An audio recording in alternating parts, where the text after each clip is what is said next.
In the Republic of Kenya, the Azimio la Umoja leader, the Right Honorable Raila Odinga, declared 20th March a public holiday. In the Republic of South Africa, the leader of the economic freedom fighters, J.S. Malema, declared 20th March a national shutdown. Well, we have seen events coming in from Tunisia and a bit of bickering coming in from Nigeria. Well, today we convene to discuss whether this is just a coincidence or a wave. But to enable us to appreciate and understand this is we shall draw tests from the civil rights movement leader, and that is Martin Jr. Luther King, who described 4 tests that must be met for you to have a mass action. And we shall explore that much more. But for now, let me introduce to you our guests and panelists for this afternoon. And in no particular order is that from the extreme left is Christopher Okidi. Okidi is a political risk analyst, but also the executive director of Kampala Analytica, which is a think tank here in Uganda. Christopher, thank you for sparing the time. Oh, thank you. Maybe just a small correction. Okay. CEO Kampala Analytica. Not ED. Yes, because Kampala Analytica is both a knowledge company and a think tank has a social responsibility. So we have formal corporate structures. Yeah, but it is always happy to be in this show. Yeah. And these are very interesting topics to me, especially when there are demonstrations, protests. Yeah, that is my specialty: democracy, participation, and pluralism. Yeah, and we are happy to have you. Next to Okidi, and the only lady on the show is Charity Kalebo. Charity is the executive director of Electoral Laws here in Uganda. Charity, we're happy to have you. Thank you very much, Moses, and very good afternoon to all our viewers. There's something you wanted to add for me, Moses? Feel free. Happy to be here. And of course, the most exciting part is whenever you get the name Kalebo right. Yeah. Thank you. I am work in progress on that. Next to Charity and next to myself is the congressman. That is Joseph Ochieno, who is a UPC ideologue and also a media personality. Joseph, we are always happy to have you. It's always my pleasure to be in this civic space. Yeah. It's always a pleasure to be here discussing matters particularly that concern the African continent. And it's always important to have a conversation, the manner in which you give the context. You're a fantastic presenter, but as ever, nothing better than being flanked by my best friend, Charity. And of course, not far away from my young DP friend, Chris. Good to be here. All right, Chris, let me just begin with you.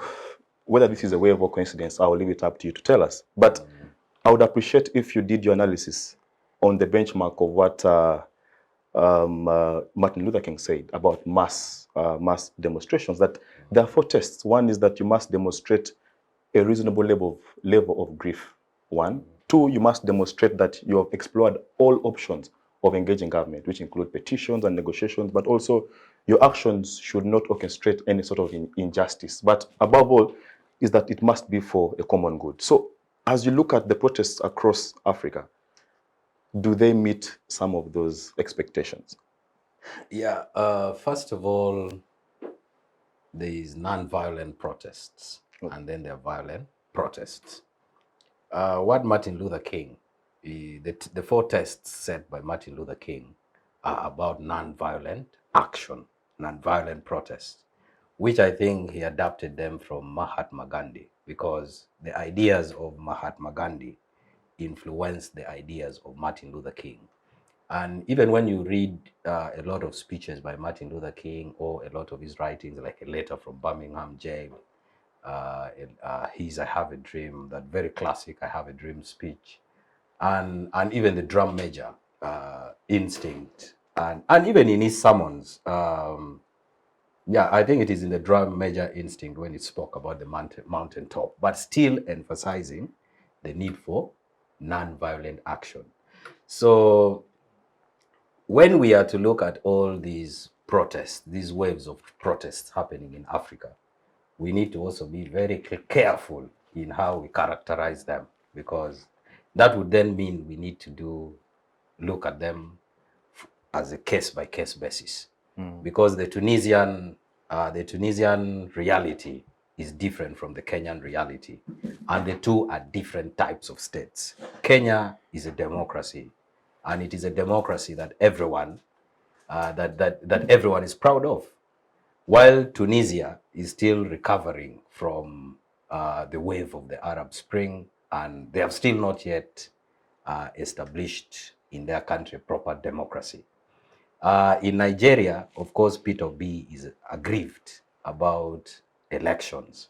While in South Africa, which is even a more advanced democracy, we even saw their protests very different. There was no violence. In fact, people understand how to conduct protests in South Africa. I think it is also partly because of their advancement in democracy.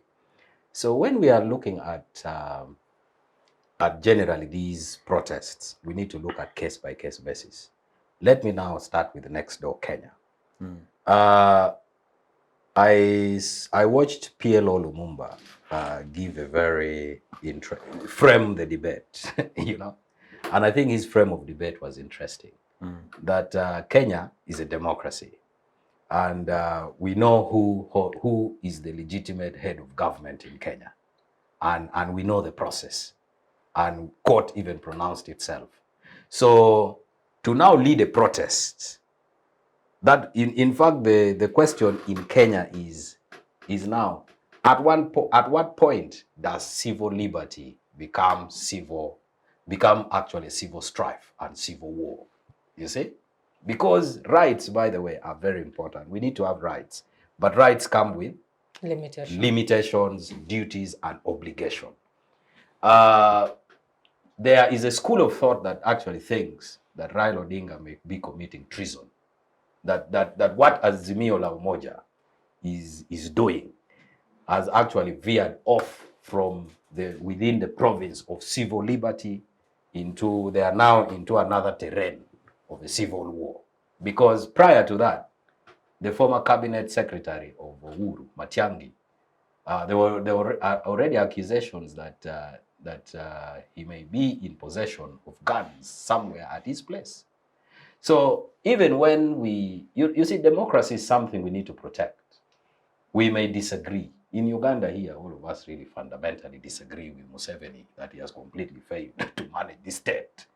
But we've never gone to an extent of considering violence as a means to upstage President Museveni. No matter the legitimacy, the questions around the legitimacy of the electoral process. But at least institutions of democracy in Kenya, like the court in a democracy is supposed to provide a conflict resolution mechanism. And when there was a deadlock in the Kenyan election, court clearly came up and said, I think considering all the evidence, we think this is the rightful, the legitimately elected president of the people of Kenya. So now, first is Raila Odinga also has his own constitutional responsibility as leader of opposition to check government. But there are structures to check government. Azimio la Umoja has very good and reasonable size in parliament, in both their Senate and the lower house, which is the National Assembly. So I think that the question then to define is what is happening. And by the way, it is also interesting to listen to, because sometimes there's this civic rhetoric. You know propaganda. I happen to study propaganda. I am a very good student of propaganda. There's a propaganda called civic rhetoric, where you instrumentalize civic rhetoric, civic messages, and make it appear as a genuine cause. Okay. But when you listen to Rigathi and the Rutos, they have a completely different perspective. They think this very economy that is now the same reason for protest was actually brought down by the main funders of Azimio la Umoja, who is Uhuru Kenyatta, who, by the way, Uhuru Kenyatta is the chairman of Azimio la Umoja. This morning I actually even watched your friend, I read her post, Sheila Kawamara. She actually gave a very interesting view. She said that, you see, Raila Odinga cannot even look into the camera to face Kenyans and talk about his protests, meaning someone is really behind him to use him as a pawn to disrupt Kenya. Thank you. Fair enough. Charity. Tunisia, South Africa, Kenya, Nigeria. What is happening? What do you make of it? I think that I like the context he has just provided, Okidi. And one of the things that you underscored from Martin Luther King was the question of perpetuating injustice. Do we see any sense of injustice across the countries you've just mentioned? And I think yes. Each of them has a question of injustice that they bring to the fore. And before I address my mind to Kenya as a case study and then to South Africa, if you look at what the South Africans are talking about, they're talking about economy, how the economy has crumbled and the ordinary people are finding life difficult. Is that an injustice? And in my view, it is an injustice. If you look at Kenya, when Ruto was campaigning, he promised the mama mbogas and the ordinary Kenyans that things have changed. It's now you, the hustlers, who are going to benefit. Those people have been eating on your back while you suffered and hustled for them. Did it happen? 6 months down the road, actually the mama mbogas and the hustlers are hustling more than they ever hustled before. Because shortly before the election, we saw Uhuru reducing the prices of posho, reducing the prices for the ordinary people, trying to sway them to Raila. How about the Hustler Fund that was established? The Hustler Fund, and how do I access the funds how do I access the Hustler Funds? The process is rigorous. In South Africa, Malema's economic front is saying the conditions are harsh and the cost of electricity is high. In Nigeria, it is the question of electoral fraud. Because we saw a lot of flaws or ills within that electoral process.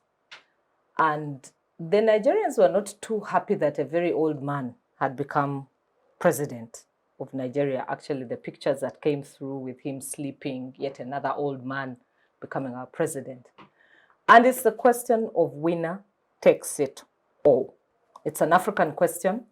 From our elections, does it work or it doesn't work? It's an analysis we need to think about. How do we get other people who also participated or who supported a candidate within an election to feel that their vote actually counted?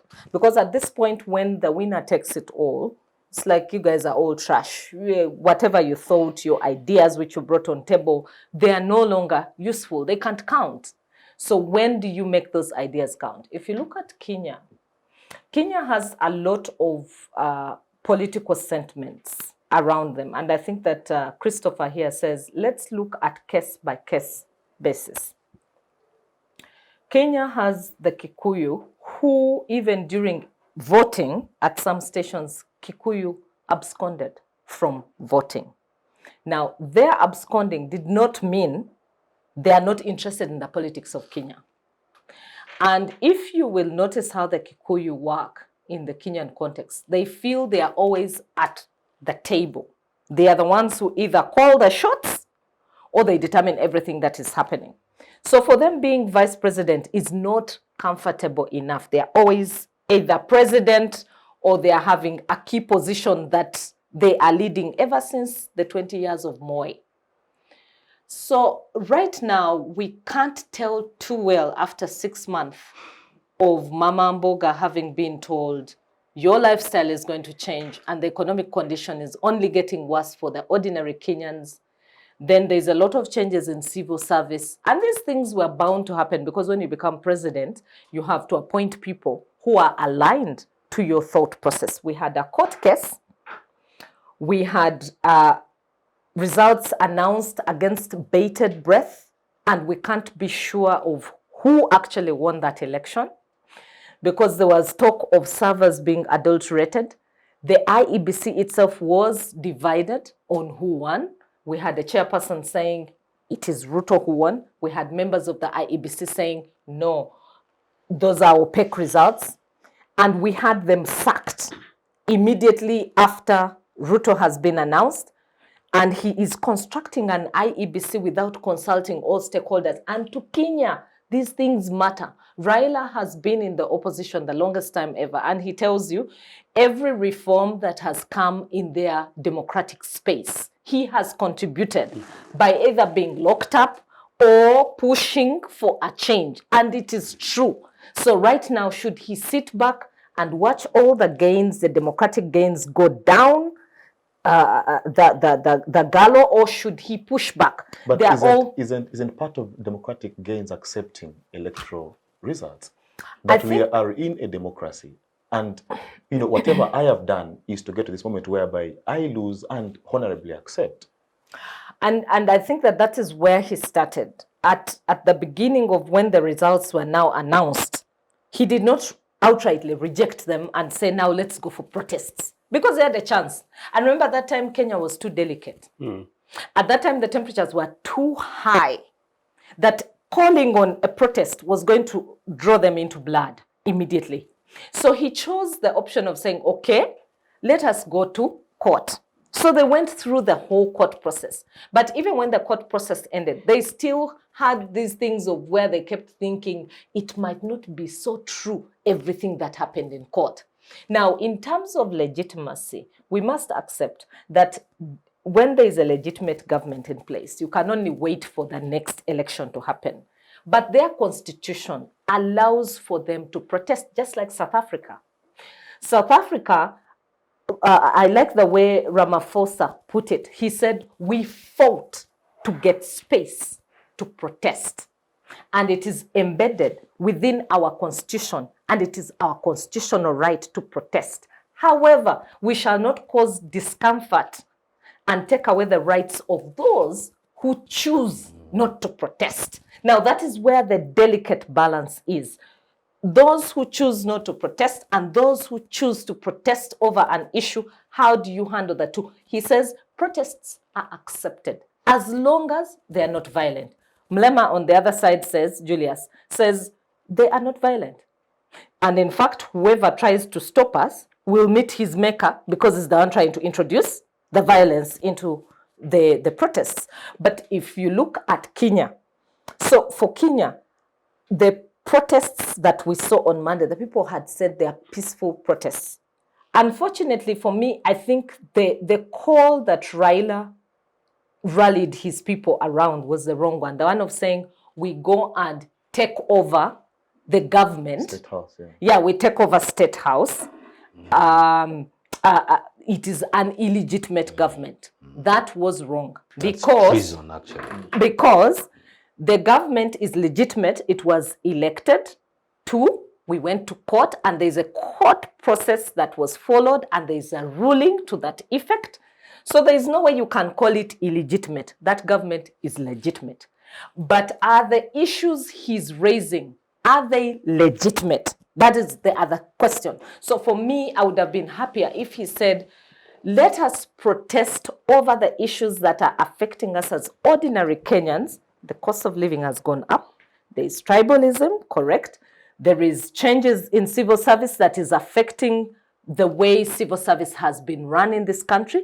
And then the question of reforms and stakeholder inclusivity. Remember, winner takes it all. He's feeling like they are sidelined. There is no inclusivity in the governance process. So we, as the African continent, I think we need to reflect on the question of inclusivity. At what point do we include everyone in the process of governance? When do we pull everyone to think their idea actually matters? Wow, very brilliant. Joseph, Kenya declared a national public holiday, contrary to the Public Holidays Act of Kenya. J.S. Malema, on the other side, said that we shall have a shutdown. Now, depending on how you interpret the word shutdown, but it could in fact be construed as unconstitutional, because what is a shutdown? Do you want to shut down the social services that citizens should be able to benefit from. So I don't know, as we evaluate these different protests, what do you make of them? I know you're an emergent, a young lawyer, and a fantastic one actually, and I wish you very well in the trade. But as far as this topic is concerned, and I know I'm flanked by all lawyers here, I don't want us to legalize this conversation. This is a political conversation, and to unfortunately bring it back to you guys lawyers, the very basic civil rights. But I'm also a political scientist. And besides law, I'm also a political scientist. And equality issues. Even when we want to try and take it and start with Americas, put the Martin Luther King position, the pre and post-apartheid situations, we need to bring this to where it is today, and to simply say that protests, demonstrations, pickets are amongst the most basics of the democratic rights of any citizenry.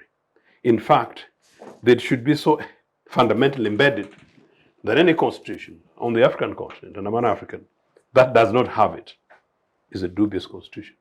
And the fact that what happened in Nairobi and what happened in South Africa, Nigeria, Tunisia, cannot happen here in Kampala is a shame on anybody in NRA and who claim to be an African and who claims to be a Democrat. But the quick disclaimer I want to put before I contextualize everything is what Charity is talking about. Charity, you're just having some nuances about questions of constitutional changes, perhaps having conversations about whether or not when you talk about winner takes all constitutional issue as a constitutional systems as an issue. I don't see it as that. I happen to have been very reluctant supporter of proportional representation, meaning political systems, which basically trying to talk about. I think I sort of lost my head there a little bit. Is proportional representation as an alternative system, which maybe is the nuances you're trying to suggest. I want to say that while it is acceptable and interesting and persuasive enough, and I'm persuaded to consider it going forward, that is not the problem to not deal with the issues on this continent. The issues in this continent is that we've had terrible losers like Museveni, terrible losers like occasionally some of our friends in DP, where elections come, you lose, you do not accept the results, part of what we're suggesting in Kenya, but we'll give that context. Number two, terrible winners. I am delighted to say that twice, under winner takes all in Uganda, the only time that a government went to State House, the mandate of the people, 1962 and 1980. When you win and you're a responsible winner, this is what's supposed to happen, Church. You deliver for all. You deliver for the country, just like at constituency level, you deliver for all your constituents. And if in this case, like now, you have district councils as mini administrations, you govern for everybody. Now, I am saying this deliberately, meaning that across the continent, by and large, right, you're right, these deficits are there, but they don't necessarily need to be about proportional representation, because technically South Africa has got proportional representation. But by and large, the ANC still controls. Now, the ANC is a sister part of the UPC, and the ANC guys are my friends, including a number of people in government. But so am I quite sympathetic to Julius Malema's political party, considering that's actually leftist, ideologically leftist political party of mine, as we are. And indeed, I warned my friends in ANC over 10, 15 years ago about these ideological things they will go to in terms of one of the grounds for the protests that is actually across the continent. It is about a response, a reaction to the new liberalism agenda. And let's not forget that actually while we talk about this protests taking place in Africa, there are protests in France, and indeed very successful one in Britain, where the trade union RMT won massive deal from government as a pay rise for 14.4% as a result of this. So these are democratic processes. And why I'm insisting on this as Ugandans, Ugandans have been so much so short-changed that they think actually to go to Kololo airstrip is a privilege granted by the state. No. you know, that, okay, when you go and protest about iron sheets, you're going to cause problems. So they're going to bring these masked, terrible, angry-looking, mean, dubious NRA guys as if they're fighting in Somalia. Basically, just people are basically venting their deal anger. with citizens. So that's important. This Charity and Chris and Moses, protests should take place in Kampala. Protests should take place in Juba. Protests should take place in Addis. Protests should take place in Cairo. I led and participated in tens of protests in London. I led, organized, and managed tens of protests, matter of formalities. Now, let's now bring in the issue, the test that you're referring to. Yes, granted, a question arises in which government, I'll come back to Kenya, government doesn't want to reduce tax on sugar. You lobby legislators, maybe private members bill comes up, you want to go through the processes. The thing is biting citizens. You don't have to wait for that to go through the parliamentary processes and maybe comes low, president says, no, it's biting. We say no. Protests, like some of these road accidents that happen, these NRA potholes around Kololo, or indeed on the way to Luzira. Maybe for argument's sake, an accident happens, a child gets hit. The local residents have got a right to say, no, our roads, our money, and to walk to State House, walk to the Minister of Finance, walk to the Minister of Transport, walk in front of Parliament.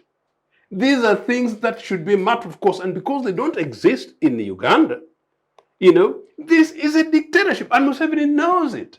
Now, back into Kenya, you're absolutely right that one thing which by and large was technically political was the question of legitimacy of the Ruto government. Now, whether we like it or not, although it has gone through the Supreme Court and the guy has been reinstated, as to an extent, again, as Charity hints, Chris, the legitimacy question remains. Now, it's the responsibility of William Ruto, to say, look, guys, we've gone through these other processes, elections took place, we went through to court, let's now govern all of us Kenyans for Kenyans. The alternative is, he just thumps, number one. Number two, the issues raised. The guy promised that get me elected today, you hustlers, your business will end tomorrow. No, taxes have gone up. No, fuel prices have gone up. I've been to Kenya recently myself. It's all right twice. No, milli, and the Kenyans, unlike for us, the Ugandans, by and large, you can sort of survive on our minimum goals. Even war to northern eastern Uganda, after NRA, we can still some money to survive food. But in Kenya, it's very much about the milli thing, almost like bread and chapatis in Sudan, or perhaps in injera in Ethiopia. So these are livelihood issues. So if an opposition political party takes this, it's legitimate political stuff to run with it. You're a governing political party, you promised, and actually for them, they promised after 100 days is a reasonable test, is 200 days, they've got a right to protest and right to test that. Now, the question of violence, I totally agree that they're far too slightly better than us. Actually, it's reported that only one person died in Nairobi. I know that somebody else, a young student, died in Maseno University near Kisumu. Yeah. And Governor Professor Nyang'o Makirerian was fantastic in response, simply saying that, look, this is a basic right for the citizens of Kenya. People got a right to demonstrate. The police guys who shot this guy, this young student, must be held to account. So they're actually going to prosecute this guy. I am asking all of Africa, not only Uganda, all of Africa, to watch this carefully so that we critique these things on their merit, but make sure that we mainstream this as part of the democratic process. I know the guys in Entebbe, Museveni's group, and Kiruhura, they're very uncomfortable, because they know the power of the people, when it happens, is going to push them as an alternative way. Number three, when protests actually do take place in democracies, governments actually change policies and positions, and I've seen it. You see, how many people are coming to Westminster? They walk through Parliament Square, then they're expecting 200,000, 500,000 people come. The Prime Minister's job is to say, look, you know what? Tomorrow I issue a statement. We have heard you, the people. we are going to review positions. These are democratic opportunities that we must take. I know in this country it's not yet a democracy, but we need to pick it in Uganda. Now, back towards South Africa, and then you pick it to Nigeria. The Nigeria question, part of the Nigeria question is very interesting. You talk about Peter Obi. It's extraordinary, isn't it, that Bola Tinubu, apparently, this guy was done for money laundering, allegedly. Of course, it's part of the petition. And it's actually interesting. Why the opposition did not raise this before the elections and they waited for it now, I don't know. But maybe it was tactical, or maybe there's something that has emerged. So it's a very interesting one, actually. It's very important. You lawyers, I can't wait to see how the Nigerian Constitution and Supreme Courts are actually going to deal with this. It would be very interesting if they actually simply say that, well, you guys, you've got it, you're a money launderer, and I'm afraid, you're not fit for purpose. So actually, the Nigerian must be extremely, very, very interesting, looking forward to. Final point in the broader context of protests. Why?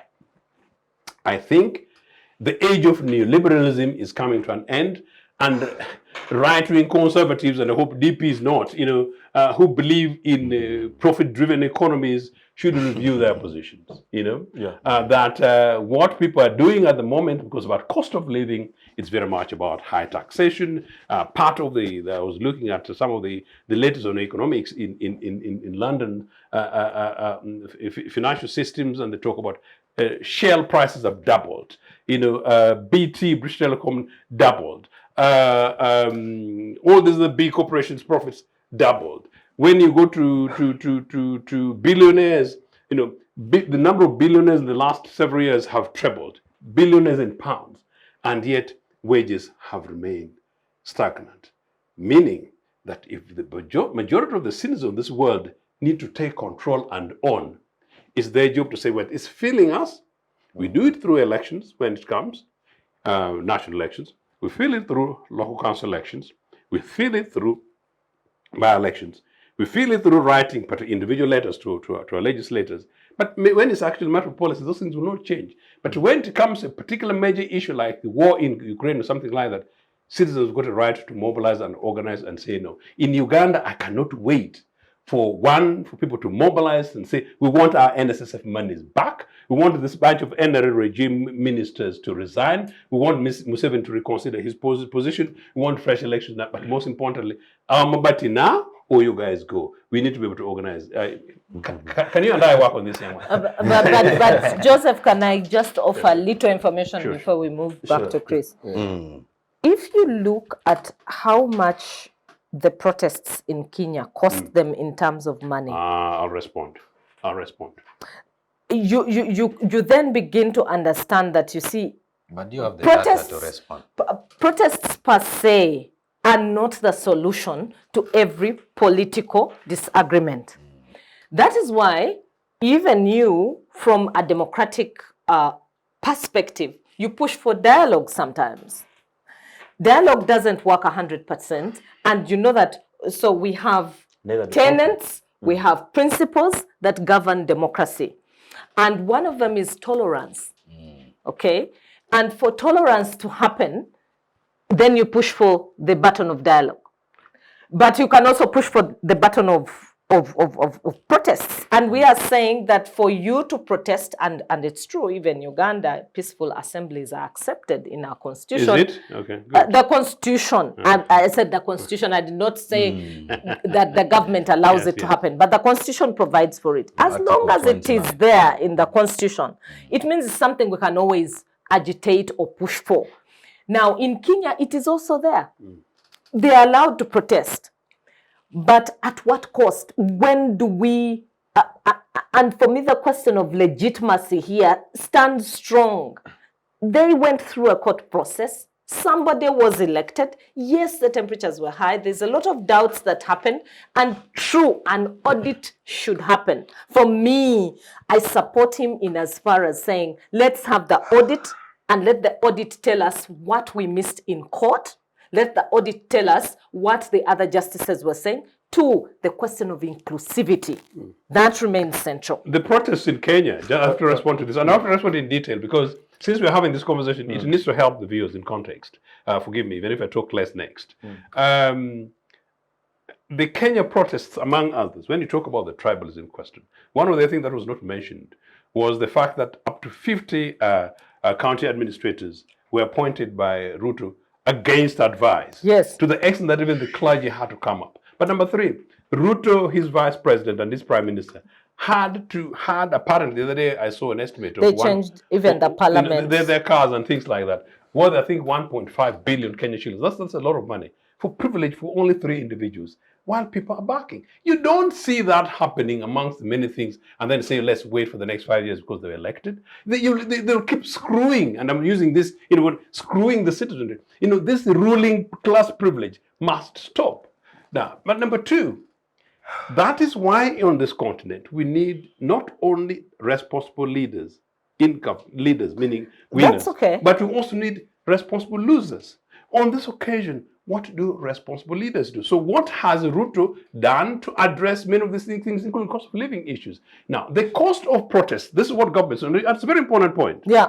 What governments do, and the more us civil population recognize it, the more we understand the implications of going to protest. So if you have a sensible government, which unfortunately the NRA is not, you will say that, look, if we do not provide education, we do not provide health, citizens are going to get annoyed.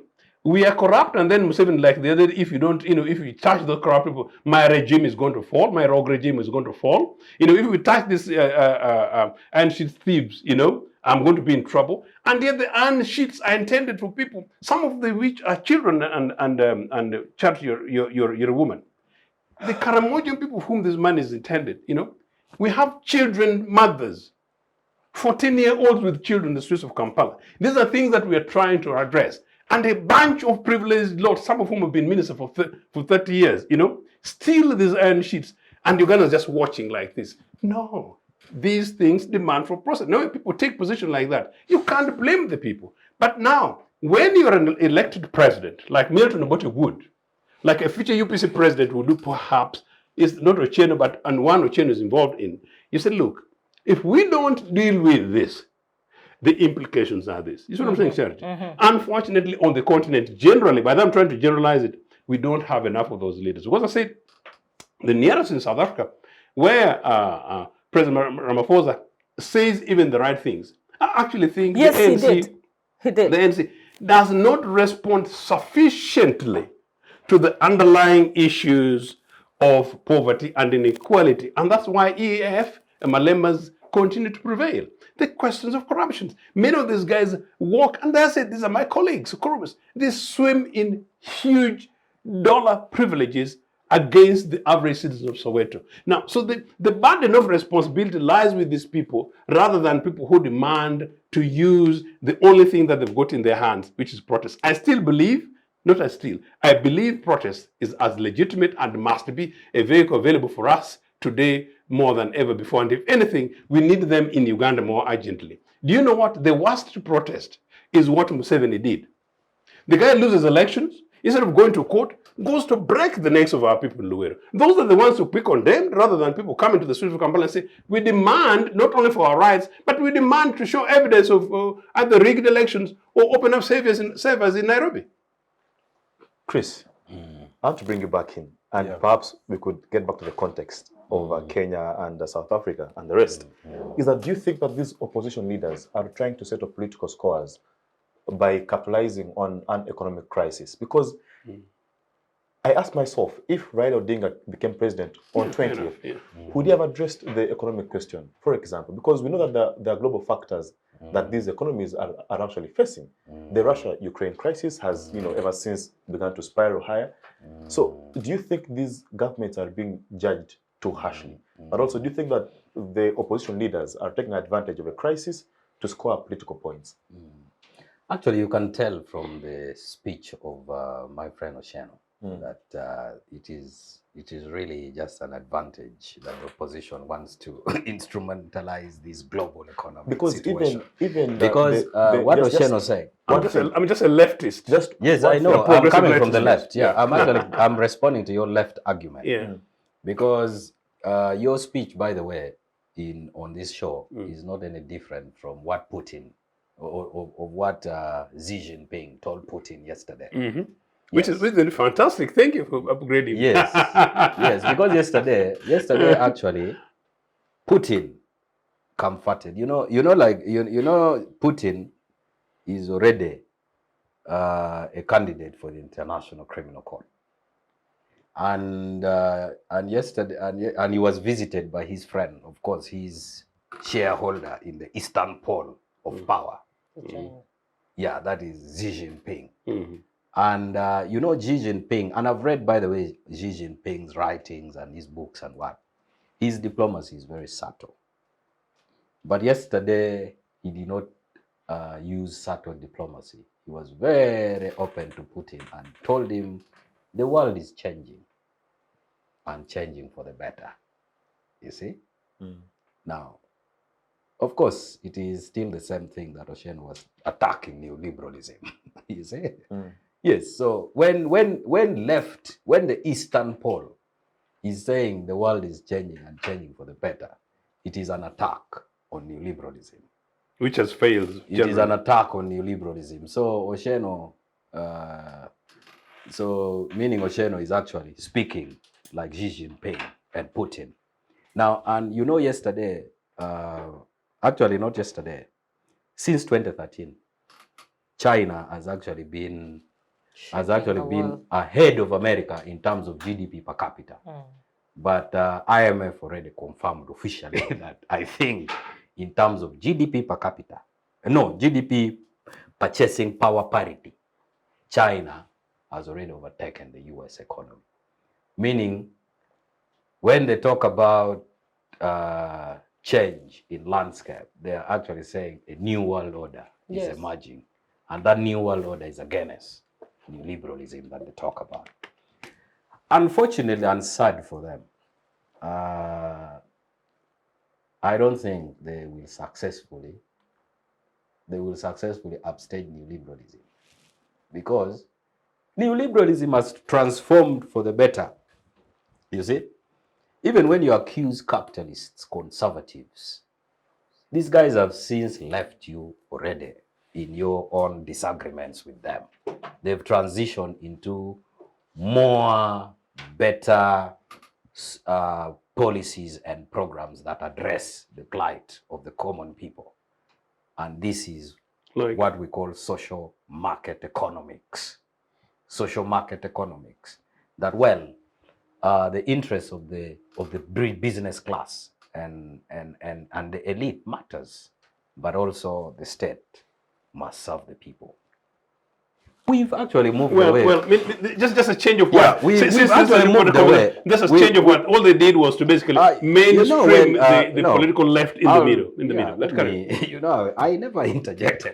Yeah, but you see, that is the saddest part of it. So if you're actually framing your disagreements, your protests based on these nuances of left, right, then you're not going to deal with the local question.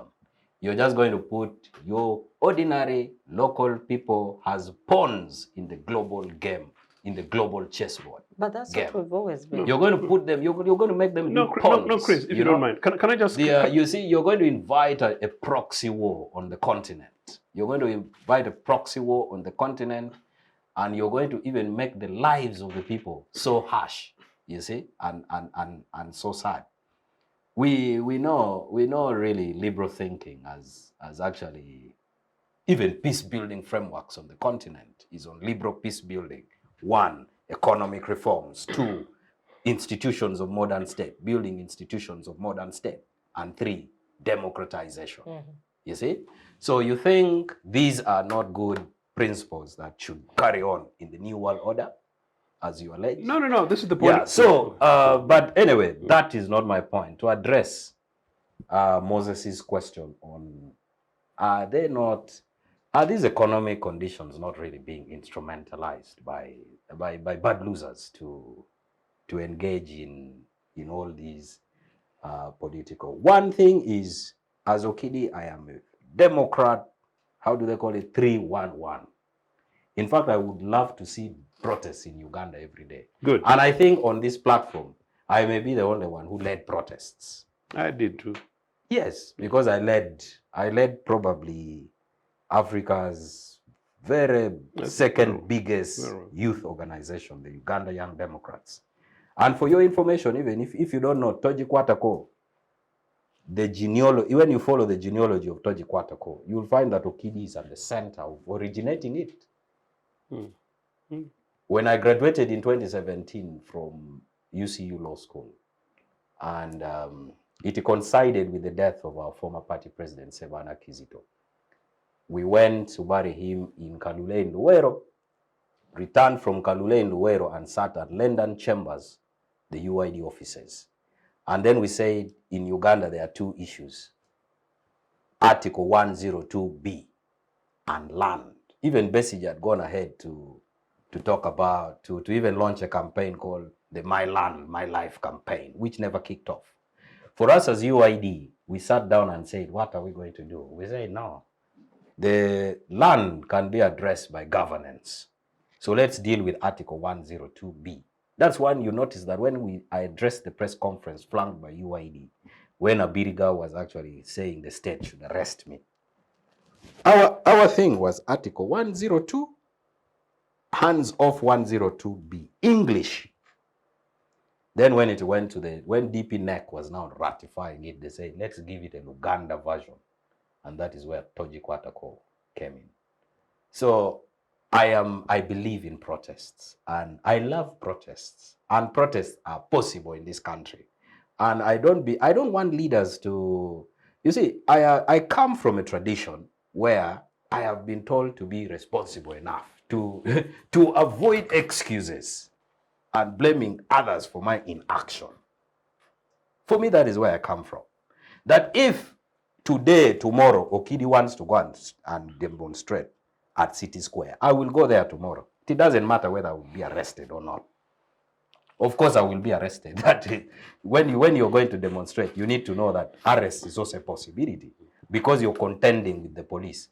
And police is a state institution that is supposed to maintain law and order. You see? So, and that is why yesterday I was also with my colleagues at MISA, and we were discussing this thing within the context of NUP, saying, how come when we were in opposition, we used to do protests? What is happening with the present glut that is leading opposition?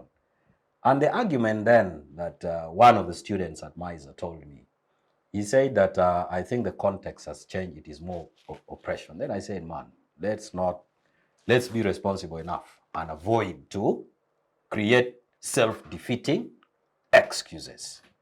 When we were doing protests, the same police was there.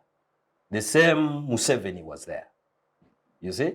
But also, what we need to know is that we have seen people who have contended with even more dangerous systems than Museveni. We have seen a young man in Tunisia burn himself and contend with the Abdulaziz regime, and it failed. You see?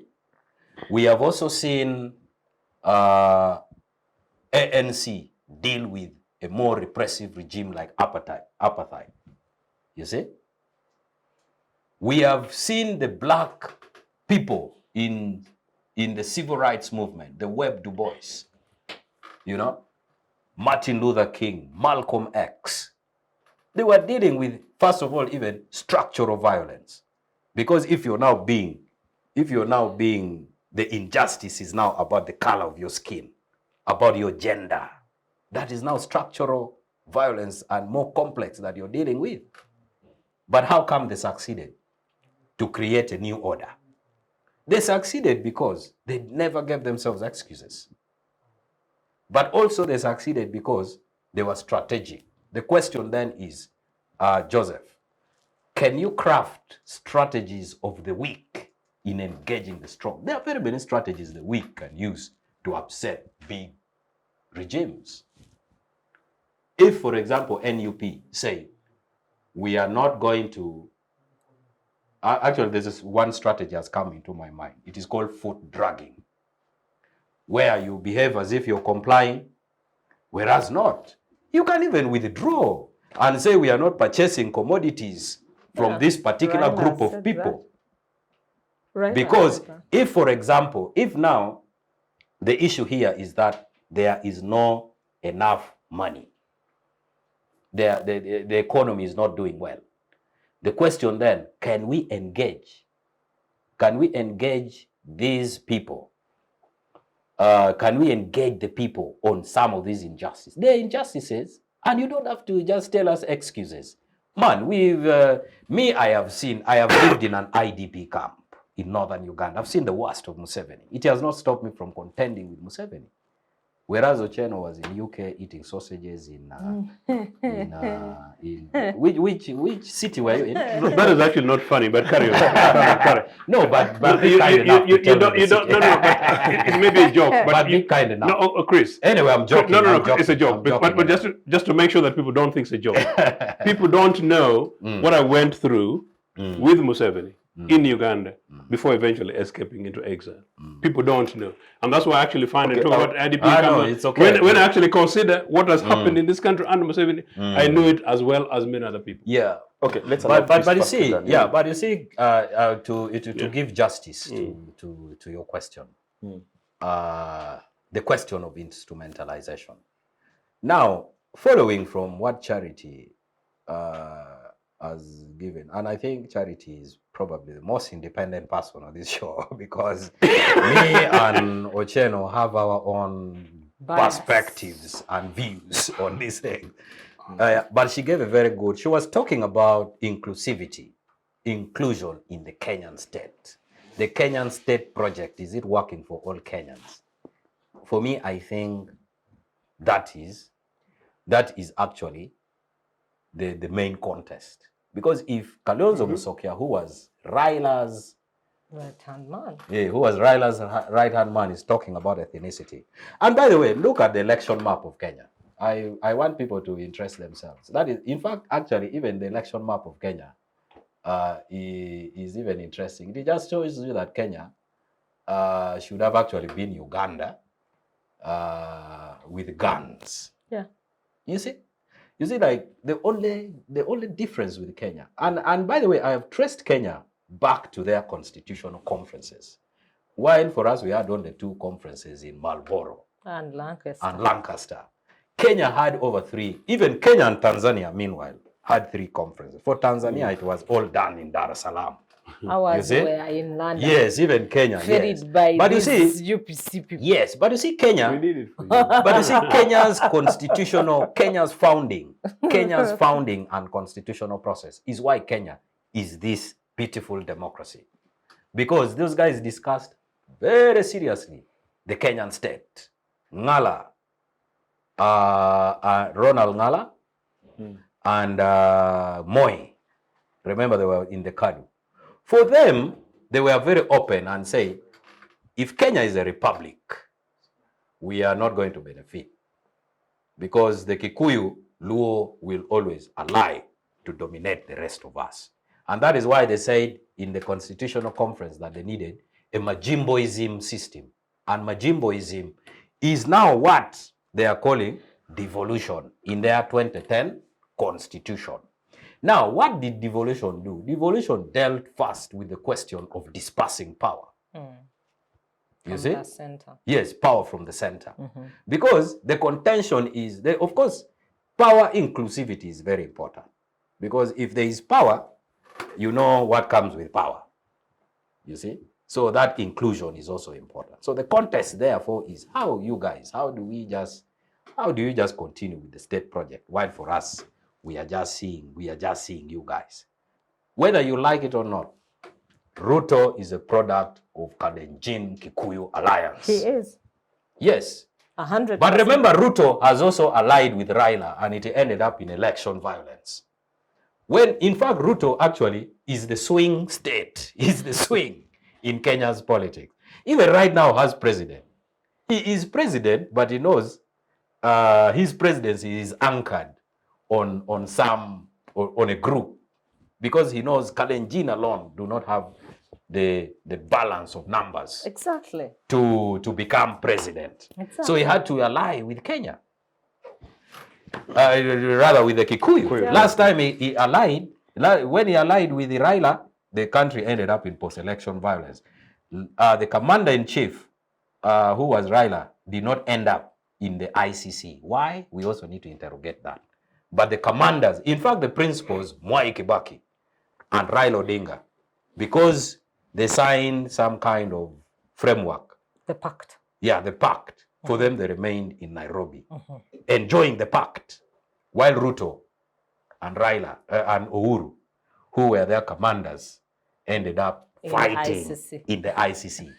So Kenyan politicians need to be honest to themselves. You see? And by the way, let's even remove the test of Martin Luther King. That is not necessary even to have to discuss it here. Because the question in Kenya is about, like Michela Rong, the Kenyan journalist, wrote, It's my time. it is my time to eat. Raila wants a time to eat. But will he ever get it? Musokia wants a time to eat. Martha Karua wants a time to eat. But Nyong Peter wants a time was to eat. vice president. Yes, Raila but Amolo Odinga was, but the things, was prime minister. No, but it was not a enough handshaked eating. one. It was a not enough handshake. eating. What are they It was a eating? was not enough handshaked eating. prime minister. Well, Now let me points. give you the politics of BBI. I had to move on to Charity. So as you as you wrap up your point, Yeah, but also you need to know that anyway, let me just summarize in one statement. Whatever is happening in Kenya, the loser is the common man. The common man is just being used by by Raila Azimio. Yeah. If Ruto is also using the common man somewhere, also has his counter protest, then also the common man on Ruto's side are being used. This is a contest of whose time it is to eat. And Uhuru is also behind all these processes, as you've read. And I believe. But the question then is, Kenya needs to be helped to be a resilient and sustainable democracy. And that means to teach them a culture that, you see, you can only safeguard this democracy you have by one, tolerance, being bad losers, being good losers and good winners. That is the only durable solution to Kenya's problem. Thank you, Chris. Very interesting. Charity, just two issues for me is that still in the context of Kenya, and rightly so because they're just our neighbors here, is that where do the concerns and issues being raised by Raila leave the Supreme Court decision? That is one. Two is that could this be as a result of some statements that have been made by, for example, the Deputy President, Rigathi Gachagua, who said that, you know, Kenya is a company, and the CEOs and the partners and the employees shall be appointed in accordance with the ideological orientation of that political party. So I don't know who has the bigger responsibility to ensure that Kenya moves forward beyond what happened last year. Who has the bigger responsibility? I think one of the things we need to understand is that Kenyan politics is a trade. These people sit and actually agree. They give and take. They trade off. They are traders on the political scene. Who do I ally with? How do I ally? And where do I pass to get here? And so him talking that it's a company, that's how companies operate. You have power structures and who is the magnet and who is going to move things around. But the significant issue for Kenya right now, and where does it leave the Supreme Court ruling? There have always been Supreme Court rulings. Even after 2017, when Maraga cancelled the other election, and they went back to the polls, there was still a lot of the BBI, then there was a lot of conversations, political conversations on the scene that influenced processes that we saw them getting into, and then the constitutional review processes and the reforms. So despite the Supreme Court ruling and whatever was decided, the Supreme Court ruling told us who the legitimate head of state is. That was the most important thing coming out of that. However, that ruling also pointed to the fact that there was disagreement in the IEBC. They could see that from the evidence that had been submitted before them. Only Martha Koome said they were sent on a fishing expedition because the material that had been provided for them was not helping them see the issues that were being raised by Raila's camp. Yeah. Now, Raila's camp is still convinced that the issues they took to court still stand.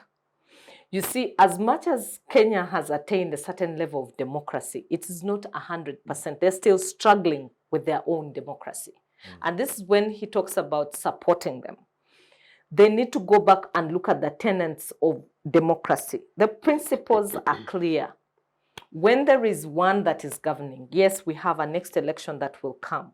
And the opposition should not keep quiet about the issues that are happening. Yes, but there is a mechanism under which they can express their discontent.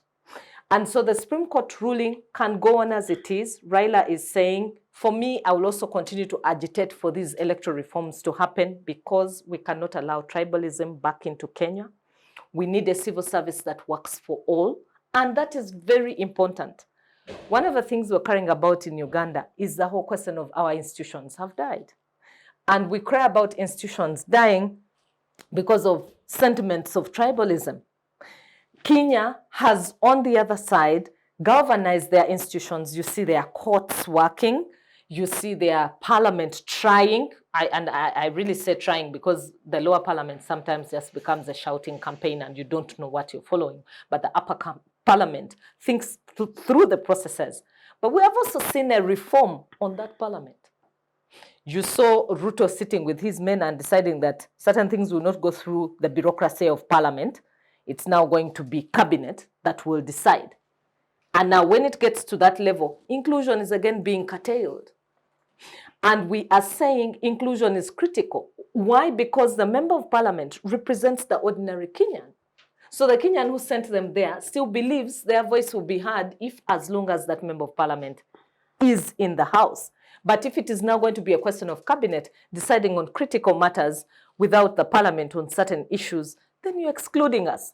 So, and Raila is saying, no, if we had gained that ground of where parliament scrutinizes everything that cabinet is doing, then we need to maintain it. And that is a legitimate cause. If it is about defending institutions, institutions should be left to operate the way they are. And Ruto likes cutting shortcuts. He has a lot of shortcuts, and you've just talked about the character himself, but the Kenyans chose him. The Kenyans went to the polls. It is their choice. They decided. So if he's there, maybe he has a representation of people he's also representing. Remember, I told you theirs is a trade-off. What do I give? Who do I ally with? He allied with Kikuyus. You see him as his deputy right now. But the Kikuyus are not satisfied where they are. And we cannot rule out the fact that they might be fanning fires around the whole process to try and get themselves back into the fray. Some of their people are losing key positions in civil service. IEBC is being reconstructed in view of Ruto. Ruto is looking at the next election. Who is going to deliver that election for me? And Raila is also looking at that very election and is saying, who delivers an alternative? If me, Raila, I'm dead because he said he's willing to pay the ultimate price. And for me, I'm thinking that the ultimate price is his death. He's an old man. Kenyans in the last election told us he's so old, he should go home and sleep. Let him leave young people to take over. But for 6 months, he went away and he was quiet. And we didn't see the young people emerging from his political party. So I'm now wondering, has he groomed someone? I'm also wondering his credentials as an opposition leader, you know, from a very, very objective point of view. Who has he groomed to take over from him? Okay, so if he's shot today by the Kenyan army, who is going to lead the opposition to continue agitating for reforms that ensure that their institutions function the way they are supposed to function, that their parliament functions, that their judiciary functions to the satisfaction of Kenyans, and that their army and police serve Kenyans, not the individual in State House. What we saw on Monday was a deviation from what the Kenyan police has usually been. But still, they tried to use a lot of refrain because they had been told they had to crush the ordinary Kenyan. but they restrained themselves. They tried to restrain themselves. It would have been different because the vice president is the one who said, we are going to crush whoever comes up against us. We're going to crush you. This is the vice president. He's saying, we are not talking, we are not dialoguing, we are crushing you, and we are sending the police there. They did send the police, but we saw the police trying to act with restraint to the extent that there was a social media joke that in Kisumu, when it was lunch hour, the police and the people agreed, let us go for lunch, and we return at 2 p.m. That joke came out of showing you that there was restraint on both ends, from the ordinary citizens, but also the police, which can't happen here. And this is what we are saying, that if an institution is serving the citizenry, then the things that Raila is telling you, we're going to try these policemen that shot the ordinary people, work. But here, even the 21 people that died in the 2021 elections, there were 54. The police report said, the police report said 54, have never been resolved. The people who pulled those triggers are out there at large. They are working. Who was tried? Did they ever bring anyone to book? Was there accountability of any sort? And so even when Chris then suggests, let us have protests in Uganda, when there are dead bodies that we still haven't accounted for, and there was blood, and we saw it, and we begged. Charity, just a small intervention, is that, to be fair to Kenya Kwanza, the issues that Raila Odinga is raising today are issues of the economy. Under Raila Odinga's watch as Prime Minister, and later on when he served under Uhuru's second term, I am not sure of the kind of position he held, but he was part of the government somehow. Kenya reached its debt, how should I call it? The Threshold. The debt threshold, if I'm to call it. Right now, Kenya cannot borrow more money for infrastructure. So it seems he has been part and parcel of the process that has found Kenya in its economic condition where it is today. So for him to come back and now, make it look like he is entirely vindicated from all this, is it hypocritical? But that is a politician for you. Wasn't Ruto the vice president? Didn't he come as a candidate and distanced himself entirely from a government where he served and said it is Uhuru? So and he's so-called, but it is a... So all this is politics? It is just a typical political game. This is how they play their politics. And I have told you it is a trade-off. He has also told you the loser is the ordinary citizen, because they are looking at the gullibility. How gullible are they? Right now they are struggling with what question? Question of putting food on the table. Now, according to Maslow's needs, which he knows, Abraham Maslow, because he says he's a political scientist, he says the first basic need is food. So you give them the food. And Raila is saying that, okay, there is this gap, let me take advantage of it. Who is suffering the most? It is the ordinary person. And that is it. Ruto did it. Raila does it. It doesn't exonerate any of them. They are all ingenious. They all tell lies as politicians. All right, thank you. We are due for a short commercial break. The beauty is here, we don't tell lies. So we are due for a break, and we shall do just that and see you after this. Digital rights are those human rights and legal rights that allow individuals to access, use, create and publish digital media, or to access and use computers, other electronic devices and telecommunication networks. Digital rights include a right to freedom of expression, information and communication through technology, a right to privacy and data protection, a right to credit for personal works, a right to universal and equal digital access, a right to identity, a right to anonymity, a right to be forgotten, and a right for protection of minors, among others. The state's digital rights are frequently violated through various unfair actions, for example, blockage of websites and social networks, theft of credentials, unauthorized use of people's data for personal gain, privacy intrusion, online censorship, arrests and intimidation of online users, internet blockages, and the proliferation of laws and regulations that undermine the potential of technology to drive social, economic, and political development worldwide. It is hence every citizen's responsibility to respect rights of other digital users and to speak out or report to the responsible parties when one's rights are violated.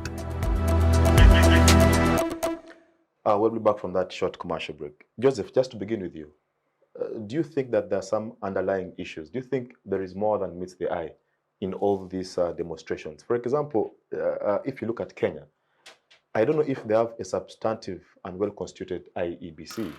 We know that the chairman has ever since reached mandatory age, and he has therefore retired.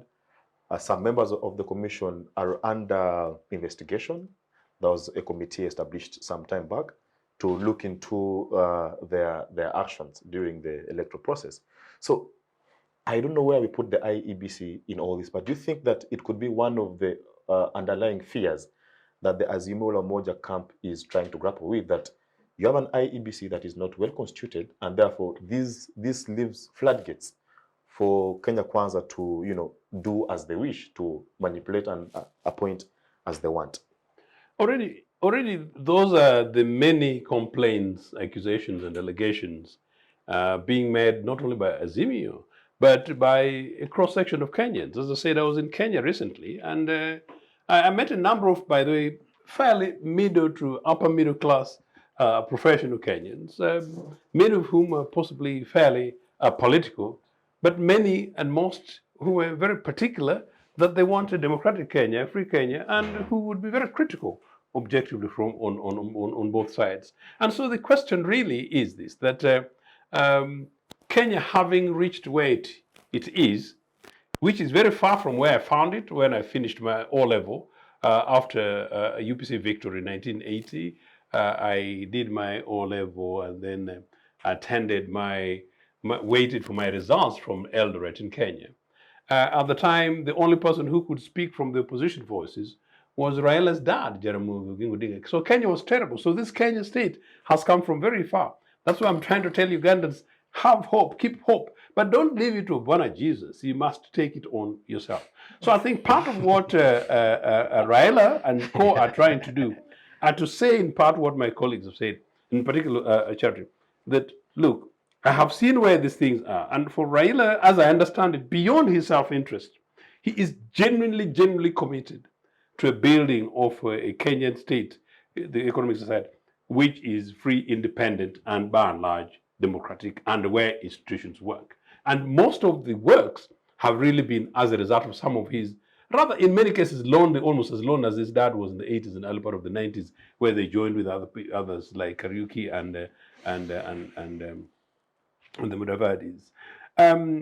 Today, the challenges which are being raised, as I said, question of legitimacy. Legitimacy not in terms of specific numbers and figures. Politics is also about perception.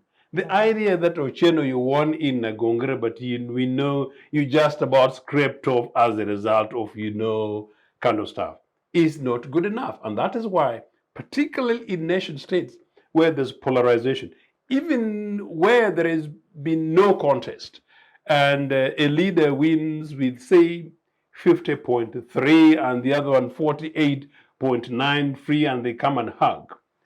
A sensible elected leader says the country is divided in between. Yeah. I need to govern with everybody else. So what do we generally do? Even where there are policy issues which are not necessarily pushed by the opposition, because political leadership is about ownership for all. You simply say that, look, possibly the other guys pushed a big tax cut agenda, not necessarily my kind of stuff, but they've got a constituency, perhaps 10 million people voted for them. I only got 11.5, or maybe perhaps, 11 or so therefore. So let me consider, because at the end of the day, it's about the ordinary citizenry. So then when it comes to the constitutional questions where you go to and again, you are the lawyers here, you know very well that in many of these cases, in the evidence put and presented, all of us have a look at it and said, which way is it going to go? These things end up being matters purely of opinion, beyond, in many cases, facts and evidence interpretations by lawyers. So these are not conclusive things, and that's why I hope that Kenya serves as an example for the region, and that Kenya progresses beyond that, so that we arrive at, I was going to put this at the later stage of this conversation, where we attain democratic processes on this continent, where after elections have taken place, they become so much of formalities that the following day people go to work. Having a conversation the other day with my good friend Norbert Mao, now the big guy in NRA government, and we didn't have a chat beyond that as we had intended over lunch. And that was this, that at what stage, because part of this was constitutional reform in Uganda, I was saying that as part of the constitutional amendments, sort of to go around, is it the case that perhaps we take away this power of the electoral processes and give issuing of results to dubious Chigundo engineering results and Simon and Co. And that we take these things to local government so that perhaps these things become matters of the chief administrative officers at districts, and that election results are counted at constituency levels and verified and only taken as a matter of formality to this headquarters. Do we do it like in Britain, where these things are picked from a particular local council area, and then you go and count constituency by constituency at town halls? I am helping constitutional making processes that make some of these things settle. I go through elections. My house in London, a common polling station is a tenant's hall down a local primary school that my daughter missed, and she possibly doesn't miss so much because it's good enough. She went to another good primary school next to the block. And you see, polling station, you don't see a police officer. It's business as usual. You go and throw your ballot, walk out as normal. And I say, when is this going to arrive at Uganda? And the UPC government must come soon, because we need to make sure these things happen. You guys, the more we do those things, the more we make these things cheaper. The more we make these things easier. We don't want to repeat of 1980. The more we create possibilities for much younger people to engage much more constructively. The more we build hope and confidence, the more then there is national political consensus, the more elections has taken place today. By 10 o'clock at night, we know who the winner is, the winning political party. By tomorrow morning, people are embracing as business as usual, and the speculation is who is she or he going to make president or giving ministerial positions. So those are the things. I hardly know who the head of the Electoral Commission in Britain is. I don't know. But I honestly absolutely don't know. So while we are discussing this, maybe these are some major food for thoughts, and you, my good friend, brother Norbert, these are food for thoughts for you. That may be the issue, not electoral commissions. Do you know what? Chris jokes with me, but of course, the emphasis, the other one, I had to put that disclaimer just in case some people misunderstood it. The 1980s Electoral Commission, Electoral Commission composition, the chairman of the Electoral Commission, would be a saint today amongst all Electoral Commission chairpersons who've been. And if you look through the process of 1980 general elections, and I don't want to put it to Chris because he'll make jokes much about it, I genuinely invite constitutional lawyers and historians. I want somebody who wants to do a PhD, on these matters, to investigate the 1980 general election so that we're able to settle these things, me and Chris, so that we go ahead and begin dancing, bola dance and other things rather than, I'll talk about these other things. Look, unfortunately, in the state in which it is, there is every reason that people should be concerned about what happened at the Independent Electoral Commission in Kenya. But I want to say the issue is not about the elections only. I told you that issues have been about cronyism in the State House, the appointments of the police commissioner, the appointments of the deputy governor of the Bank of Kenya, and many other top positions, including the CCAs, and then, of course, chief administrative secretaries for the heads of, the administrative heads of the county governments. And as I said, this huge amount of money is going for these privileged guys, and privileged guys who are already extremely rich. And by the way, Kenya, unlike here in a Tiak post-war after Museveni and these NRA terrorized Acholi, ordinary Acholi persons in their crooked grass thatches waiting for iron sheets after Karamoja, they will go and plant maize, and the rain comes and they eat. It is not the same with most of Kenya. So it is a tough one. So really the issue is to confine it to Raila, to leave it to the Electoral Commission is neither here nor there. And as I said, Raila's election-related issue is to make the political assessment that that election I won. And political leaders will say those things anyway, but beyond that, he is the voice of the majority of ordinary Kenyans. The Kibera youths, the Kamoche youths, the Kisenyi youths are the youths of the Railas. poor. And then, of course, you realize Chris was hinting. Raila actually, by the way, extremely rich guy, extremely clever guy, may not necessarily be as articulate as other people think he is, funny guy. But he is inherently progressive left. And part of the problem is that it has been believed that because Raila studied this engineering in Russia, yes. People always associate him with Easternism, which I think it is time we Africans stop also categorizing ourselves and allowing ourselves to be characterized by dubious people from the West. It does not mean that every Muzungu who comes and goes to Gulu, comes back and is a Dupita Choli kind of stuff, just because they've come here. Or maybe they studied Gulu University. We've got professors and who work at Makerere University. So, but by and large, of course, this is the Cold War time. No, Raila is a softie and a soft voice for Kenyan quest for democracy. And by the way, Raila is, if you count 10 or 5 politicians across the African continent, genuinely respected, can have all disagreements with it, genuinely respected as this elder statesman on the African continent and still an elder statesman in Kenya, the political differences notwithstanding. But the final disclaimer I want to put in this is, when Chris was talking, of course, as I said, Chris makes these jokes about the ideological thing between UPC and DP, which are real. And as I said, people need to know.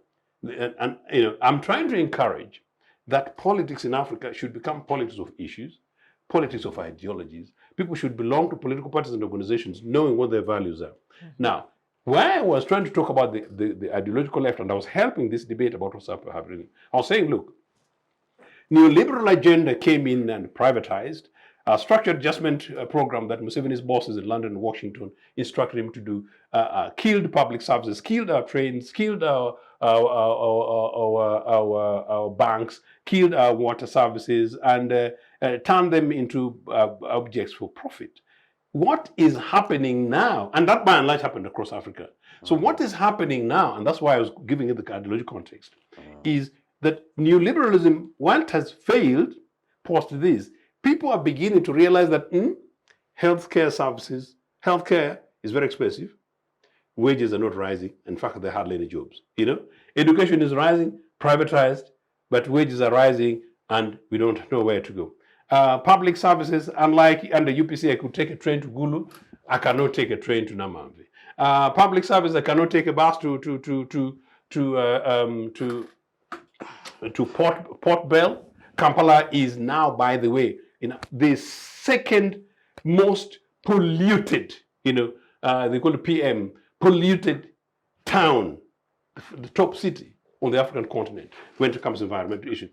Huge implications. So the more people begin to see many of these other things, begin to get agitated, the more people begin to experience what I did the other day, where I spend 4 hours between Mukona and my home at night.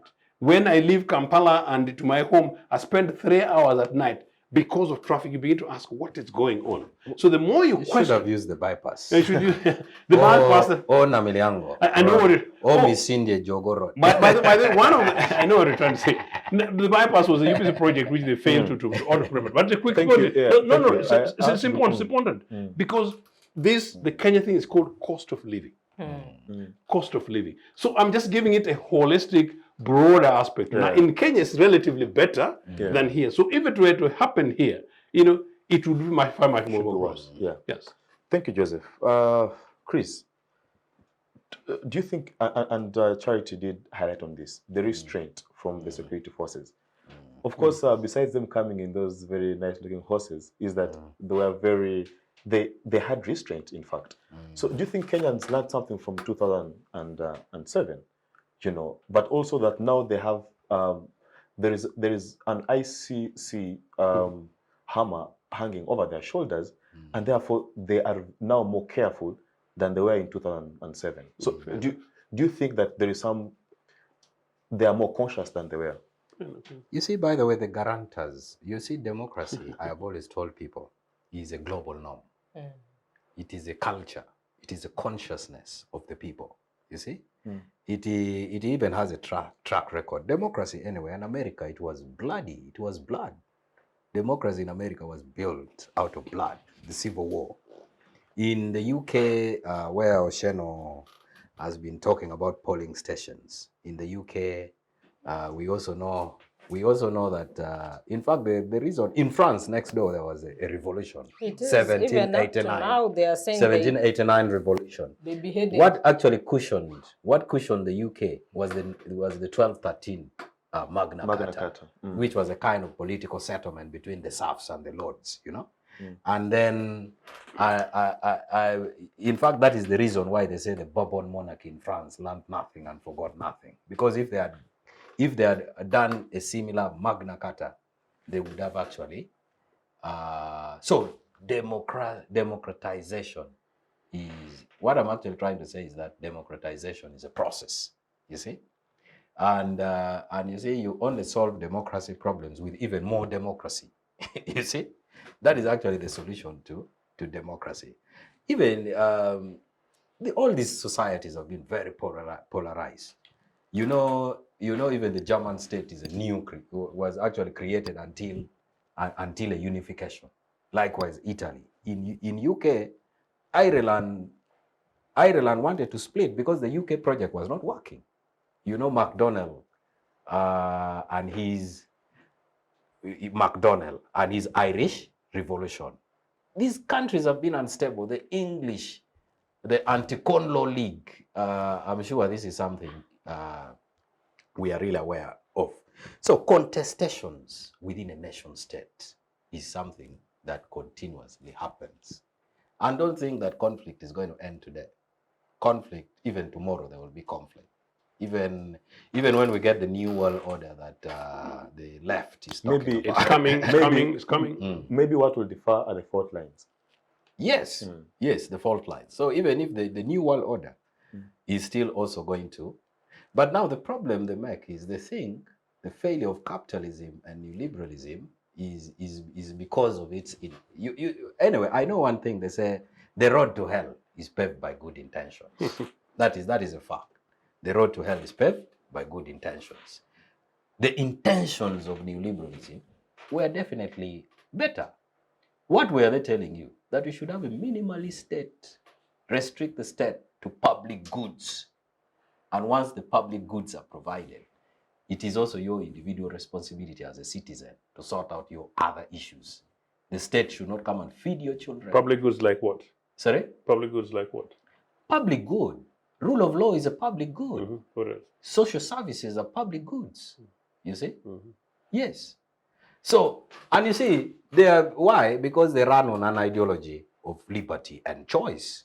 You must have options. I'm not interrupting. I was just contextualizing. Yes, and that's why you realize. Yeah, but the bad manners, you people, the mistake I was just helping you in the point you're making, because you talk about his failure. That while it's those that you define, you realize that in many cases they fail to deliver. So, like in Uganda's case, talk about social. Yeah, but what is the state doing? So, in others, maybe the delivery failed as a part of a process. And it's a conversation that we should have. Me and you. Yeah, it is important. Yes. So, but you see, when you're analyzing governance states and this, you need to be alive to both agency and structure. Yeah. You see, whereas you're dealing with the agency, you also need to deal with the structure. That's why the other time in the constitutional reform meeting at Golf Course, I said Uganda doesn't need constitutional reform. In fact, we don't need any law. Possibly. We have enough laws. Possibly, yeah. We need state reform. Because if you have a state, the entire laws will operate.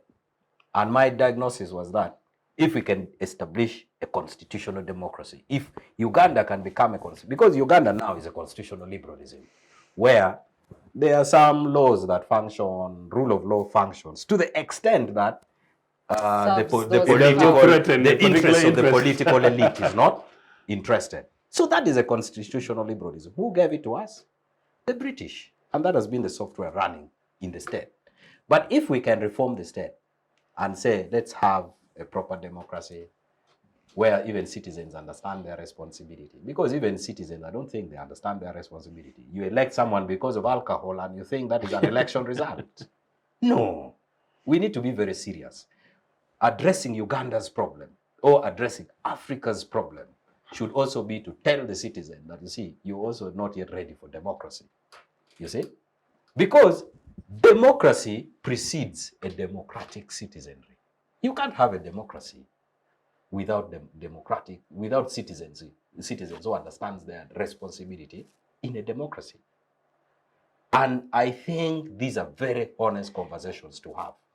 And me, by the way, ever since I diagnosed, because how do Ugandans use the road, for example, even when police is not there? And you think that is a mindset that can run a democracy? Taxis all over the place, border. So if you leave, in fact, if we say one day, let us have a demonstration without police, we are actually going to kill each other. We are not even going to kill, we are not even going to go for Museveni or Muhoozi. We are actually going to go for each other. Why go for Muhoozi? Of course, no, there is no reason really up to now to go for him, but there is an emerging reason. But actually, we don't even need to go against each other as a country if we are to build a tolerant democracy. The Kenyan police, you need to understand the security policies and structures of Kenya. Unlike Uganda here, where you have anybody hold a gun, Kenya holding a gun is a matter of law and policy.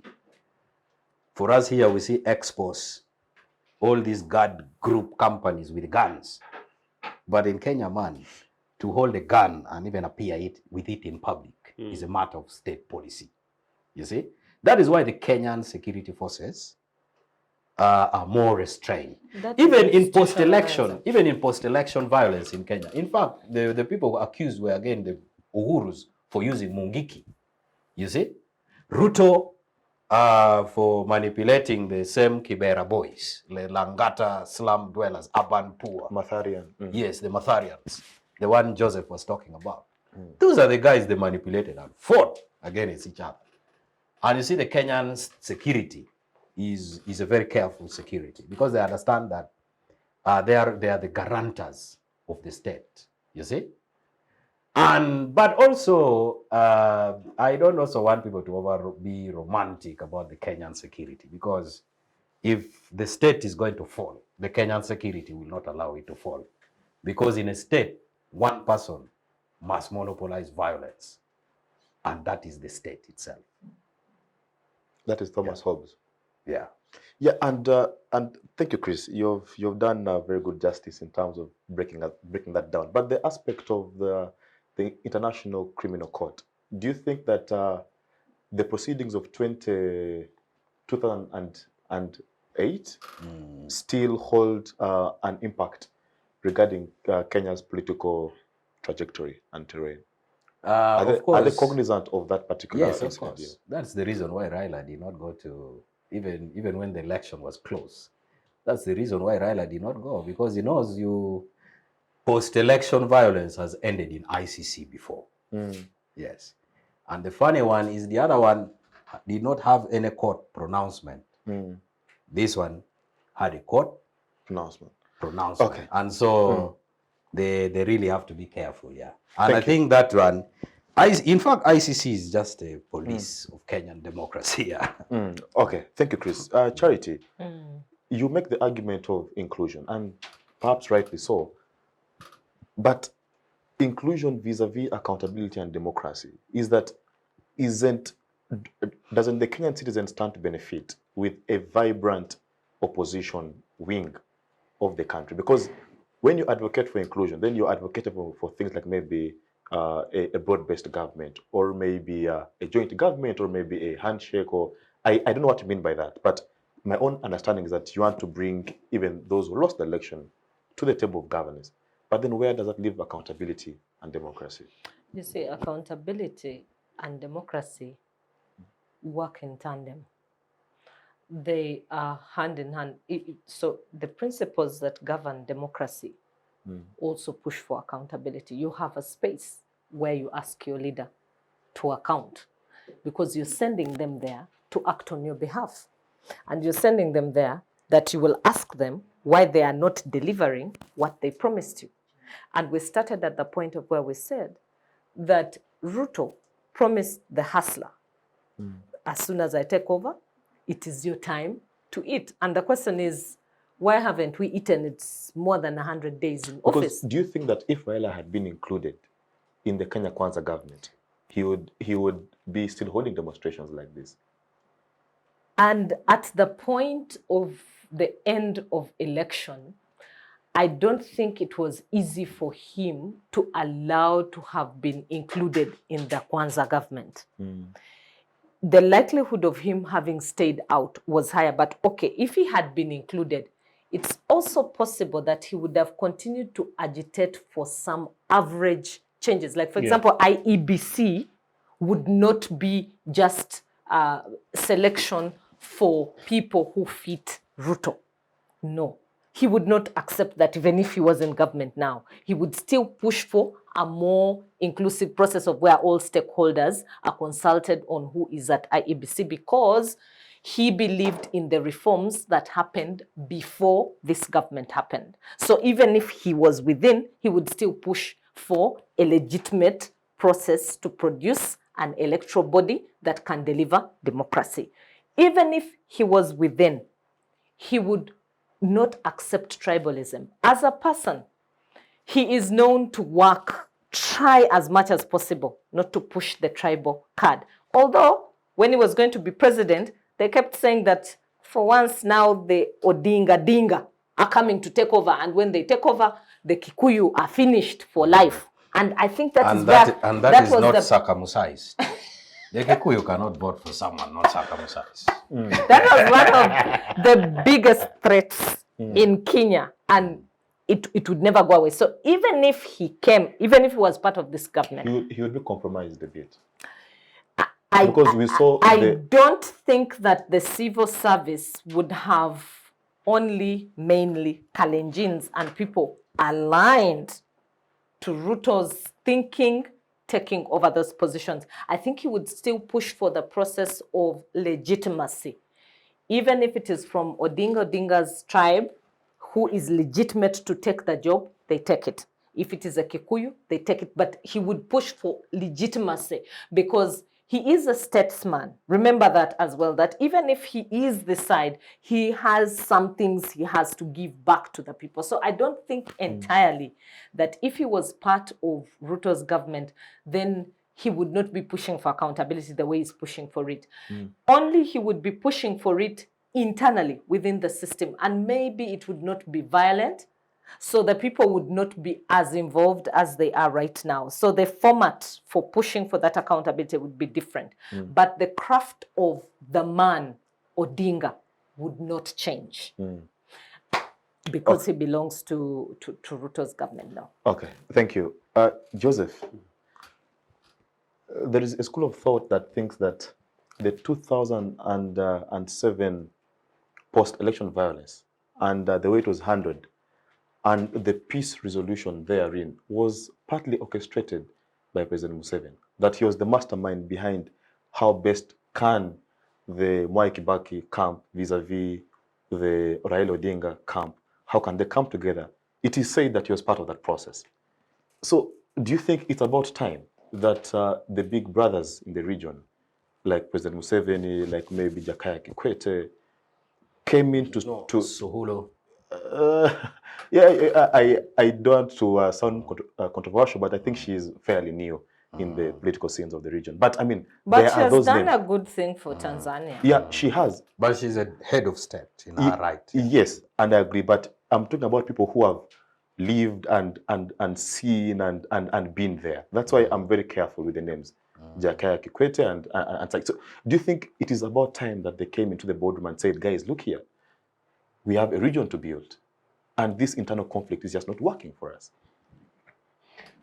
I'm not quite sure, and I don't know what contribution Museveni would be making in Kenya rather than adding more fuel to it.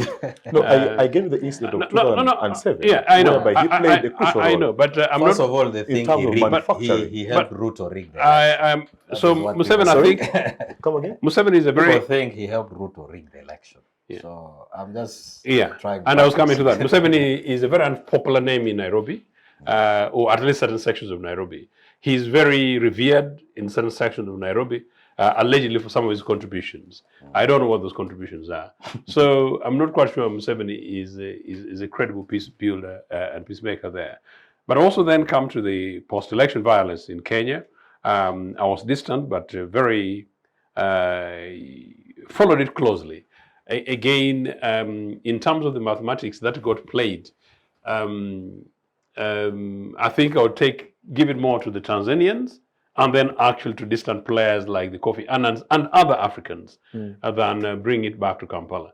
And you bring it back to Kampala, if Museveni had any lessons to give to Kenyans in 2010, why didn't he give to us Ugandans where we lost possibly 100 people in just 2 years ago? So I'm not quite sure.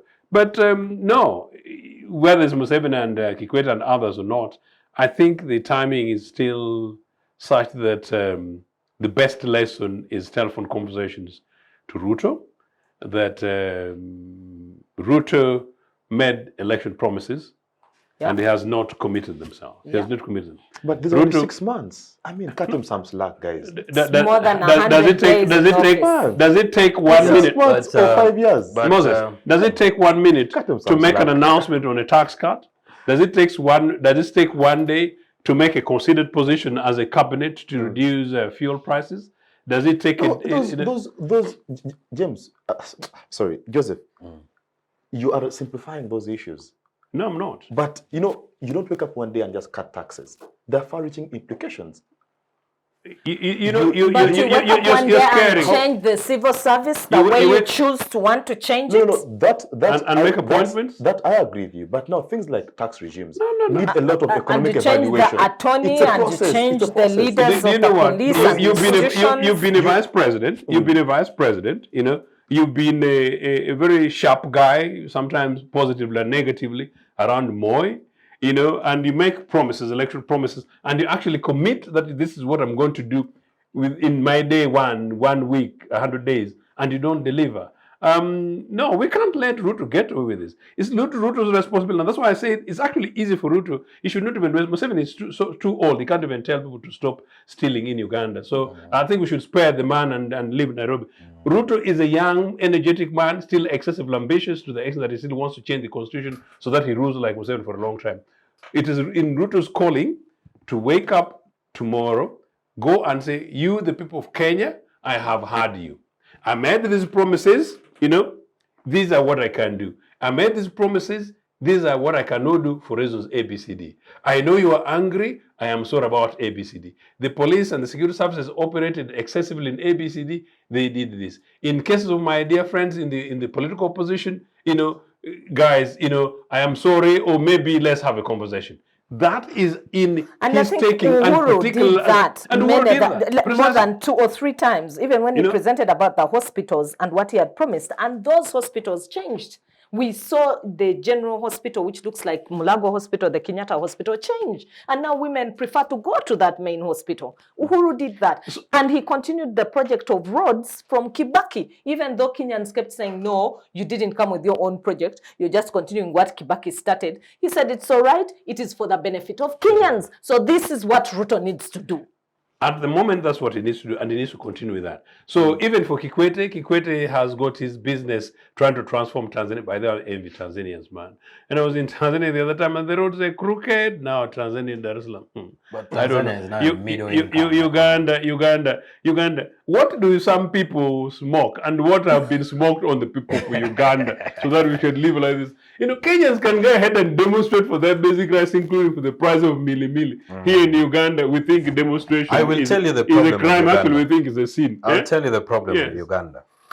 Ugandans actually think that our problems are evil spirits and witchcraft. Seriously? So when people steal mabati and people steal things, instead of going to demonstrate about, they go to church to pray about it. Yeah, because let they think us it is pray. evil spirit. Let us pray. So governance in Uganda. So governance in Uganda is evil spirit. No, let us and pray. it is prayer. Okidi, that is why there is no protest. Okidi, let us pray. Let us pray. We don't want to go back into bloodshed. We pray for special miracles so that in this season, miracles begin to happen without ignition. conditions. Yeah, yeah. Yeah. So that miracles begin to happen in vacuum. No, so possibly not at this stage.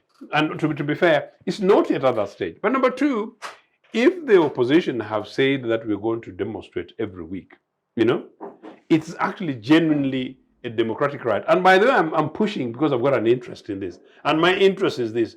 I want to see these guys say we will be demonstrating every week, They demonstrate, it's non-violent, the police respond very well, and maybe at some stage it happens in such a manner that maybe after 4 or 5, the kind of conversations we're saying now, Ruto comes out and say, fellow Kenyans, I have seen it, let's come somewhere in the middle ground. So that maybe Ugandans, including those ones who think there is some dubious evil spirits that is going to be in charge of their future, can wake up and say these things can be done again. But I just want to take us back a bit, slightly on the question of cost. I know I talked about it before. The cost of demonstrations are almost like the cost of strikes, which is equivalent in many cases, you can put it like that, where trade unions, I gave an example, like France, I gave examples, particularly like, in this case, maybe a particular trade union decides to withdraw its services in order to push the employers to either change the terms of conditions, in this case, perhaps pay rises. In many cases, governments, particularly right-wing governments, will tend to say, oh, it's going to cost the economy so much, which it does. But as I said, that is what the power these guys have. Amidst that, what you people don't know is that actually, like for me, who was in unison as a trade union, and I ever went on strike, meaning withheld my labor, you don't get paid, particularly as an official strike and you're working in a particular organization, you lose your pay. But it is something that you say that, well, I'm going to join the picket line, I will not go to work, but I'm not going to be sacked because I'm unionized, but my pay will not come in there. Now, trade unions in organized ones, in the Ugandan case, I want to try and help. We hope over the next few years we're able to reorganize trade union movement in Uganda, particularly considering that some of these are backgrounds to the foundation of Uganda National Congress. Very important, the people power, the grassroots thing, that trade unions should be able to, you pay your levies and things like that. The trade union in question normally will say that if you're going to strike action, the first few days they will give you maybe equivalent of money for transport, maybe 10% of your wages. Of course, trade unions tend to have a lot of money. But over a period of time, the burden begins to come onto you because, how much are we going to do? Some people actually decide to go to work. And that is why also sometimes employers leave it to extend, and then they say these guys, they're going to, if they do it 5 times, people are going to begin feeling their pockets, they come. It's basic democratic process way of doing these things. But now when you come to the broader striking around the Ugandan economy, saying you're going to swing to Kampala, so we're going to close shops, really one of the things we need to test, Charity, is a situation in which you lead a protest march, for example, to Parliament. You say, we are going to be staying out in Kampala because we are tired of seeing 14-year-old girls holding little children in the streets of Kampala, like Ochieno has said and written, and we're mobilizing people against these things. We do it now. We say we're going to march. Our marching is going to start from Ntinda, is going to go along Nakawa, and from Nakawa, Kampala City Main Road. Now, businesses along the road will have to decide whether or not to do so. Usually for us leaders, depending on how we present it, if we have Chris as the people like Chris, civil people like Chris who are part of our crowd, they know it's their responsibility not to break people's shops. And Ugandans got this, not to break people's shop or not to throw stones, but to make sure that the placards are seen. When they reach Lugogo, it's their job to persuade people. You see how you're suffering, meaning you're seeking public opinion to join you in support. So there's no way in which by the time you reach that funny looking electoral commission places, which is basically a thing for a show around Kidgum House, there's no way in which the people who are in that glass thing in their shops or their business or their tractor shops, warehouses, should get bothered about people. Instead, maybe they'll put up flyers, maybe put waivers, and in fact, many business owners will come with water to give you that, we're giving you demonstrators water. We support you. Sometimes, of course, it will just be political because you try solidarity, you don't necessarily support it. That is civil society, and this is civic space that we need to be building here. And as I said, I hope and wish it's able to be built in Kenya. And for the Kenyans are not doing particularly badly. There was mixed, as you said, there was an incident of killing or death, 2 deaths, as I understand it. But there's one particular video that did the rounds, I don't know whether you guys saw, where the police guys were pulling back as crowds were chanting in. No, that one was not Kenya. Was it an artistically designed? It's another country, Congo. Propaganda. So if it is to make my beautiful Uganda look bad, so things like that, actually, there's no reason why we should not be able to achieve that, and should not be achieved in Kenya. The more we do that, the more we shall be democratizing this space. And the more we do that, the more we shall have elected leaders that Chris is talking about, where people go into politics not to tell lies, where people go into politics not to cut shortcuts, but people go into politics genuinely to serve and deliver, and where people know, including our political leaders, where power lies, and power lies broadly by and large with the people. And like what I said in 1984 to parliamentarians, balance sheet. When you're going back to the people, what is it that you're taking? Make sure that we've got to take the scorecard. Yeah. And if you don't deliver on them, they will chuck you. That is what we need, and that's where we need to be going. Thank you. Fair enough. Charity. And I will make reference once again to Martin Luther King. And for obvious reasons, he organized one of the most successful civil rights movements. He led. He led and organized. He organized also. He did. Yeah, his was the Southern Leadership. And in fact, to Southern the extent Christian Malcolm. Leadership Center. Yeah. And Martin emphasizes one thing, is that you must be able to engage government and explore all options. You must petition them and do things. When you fail, when you hit a dead end there, then you can go and organize mass protests. Do you think Azimio la Umoja or even the EFF have explored these alternatives of engaging government? Because I haven't seen any Azimio la Umoja MP raise an issue of national importance before the assembly on issues of maybe commodity prices. I have not seen that. I haven't seen any of the governors, and they met, I think, yesterday or the day before. I haven't seen any of the Azimio governors trying to raise this issue. And boom, straight from that, they're going straight. So do you think there is some procedure that they're following, or it is just, doing whatever feels right to them? And, so looking at what Martin Luther King was suggesting, he seemed to suggest that for him, violence was not the answer. Yeah. And so he said there will be injustice. And it's true, he knew there would be injustice in society. And that is what he was against, the whole question of injustice. And that unfairness there. But he gave the dialogue the option, because you're saying, should they have not dialogued? Should they have not used the formal spaces before they went into the protests? And if you look at South Africa, Malema says he has been having a conversation with the government in place over electricity prices and the economy, and nothing has been coming through. But the government is also saying, look, we had COVID, we've had all these harsh continental issues, and we are trying to manage the economy for ourselves. And he says, no matter what you say, it doesn't resonate with us, the people. When we look at the economics and the economic front, it doesn't work for us. And so on that premise, I'm organizing the people to protest against the economic injustice. So if you see one thread that cuts across Tunisia, economy, except for Nigeria. Nigeria, it's not economy because it is election. It is a result. Do you think Malema, Raila Odinga, and the National Salvation, do you think they had a conference hall? Sorry, a conference call rather before 20th March and agreed on these things? National Salvation. You see, the thing is, it was coincidence. No, was it coincidence? I want to believe it's coincidence because it is one. Let me tell you why it's an economic thread. Let me tell you why it is not a coincidence. It's not a coincidence. These guys. Why it is not a coincidence is because the two have actually been rated as the strongest opposition in Africa.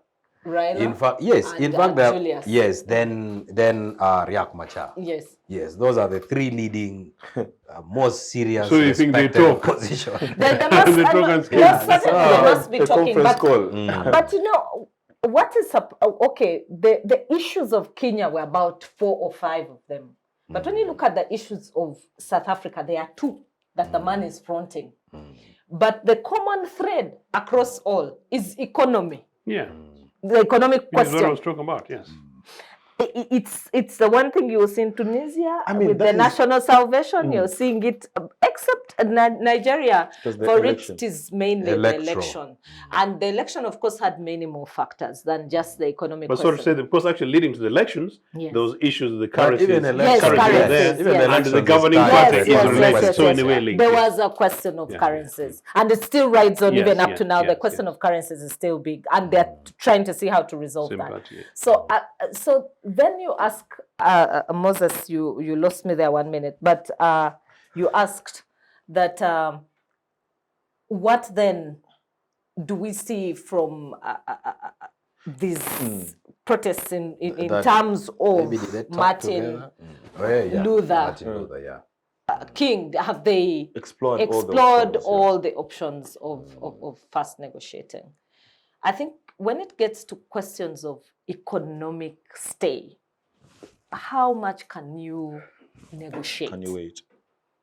Because he has Yeah. just told you that when it is biting, it is really biting. Yeah. The cost of sugar is high. It is in your pocket. You're feeling it. It's just that, of course, for us in Uganda, it's a bit different. Our context is different. And that's why I think he gets frustrated that we don't go to the street. Remember, there is a time here when the fuel was just going up every day. We were getting to 6,000, we're getting to 7,000. And that's the time most people expected Ugandans to go on the street. We didn't Yeah. go there. And I guess we might never, ever go there because of the new breed of people that we are. The society, they've said there's an elite capture. What So created you? we keep telling them a lot of English, and so the English has made us so comfortable, and we wouldn't go to the street like that. But people felt it. It was so bad that the president also realized that at that point he had to come with a clever lie. He said, you know, now there is Russia. And then also there is this Kenya here and the prices. And you see, okay, the fuel price across the whole region is high. You look at Rwanda, his statements were not coherent, but he kept giving explanations here and there. We've not seen Ruto coming out to give explanations to Kenyans. He hasn't. Yes, you want the other side to have negotiated through the spaces. They have members of parliament in the lower parliament. They have members of parliament in the upper parliament. They have governors, district governors, where we expect accountability to have happened straight up. But there is a main driver for that economy. And so how did Martin Luther King expect that when people cannot meet their basic, because now we are analyzing his theory, how did he expect that if people cannot meet their basic need of today, they will go negotiating? It can't work. So I think even him at one point, he lost it.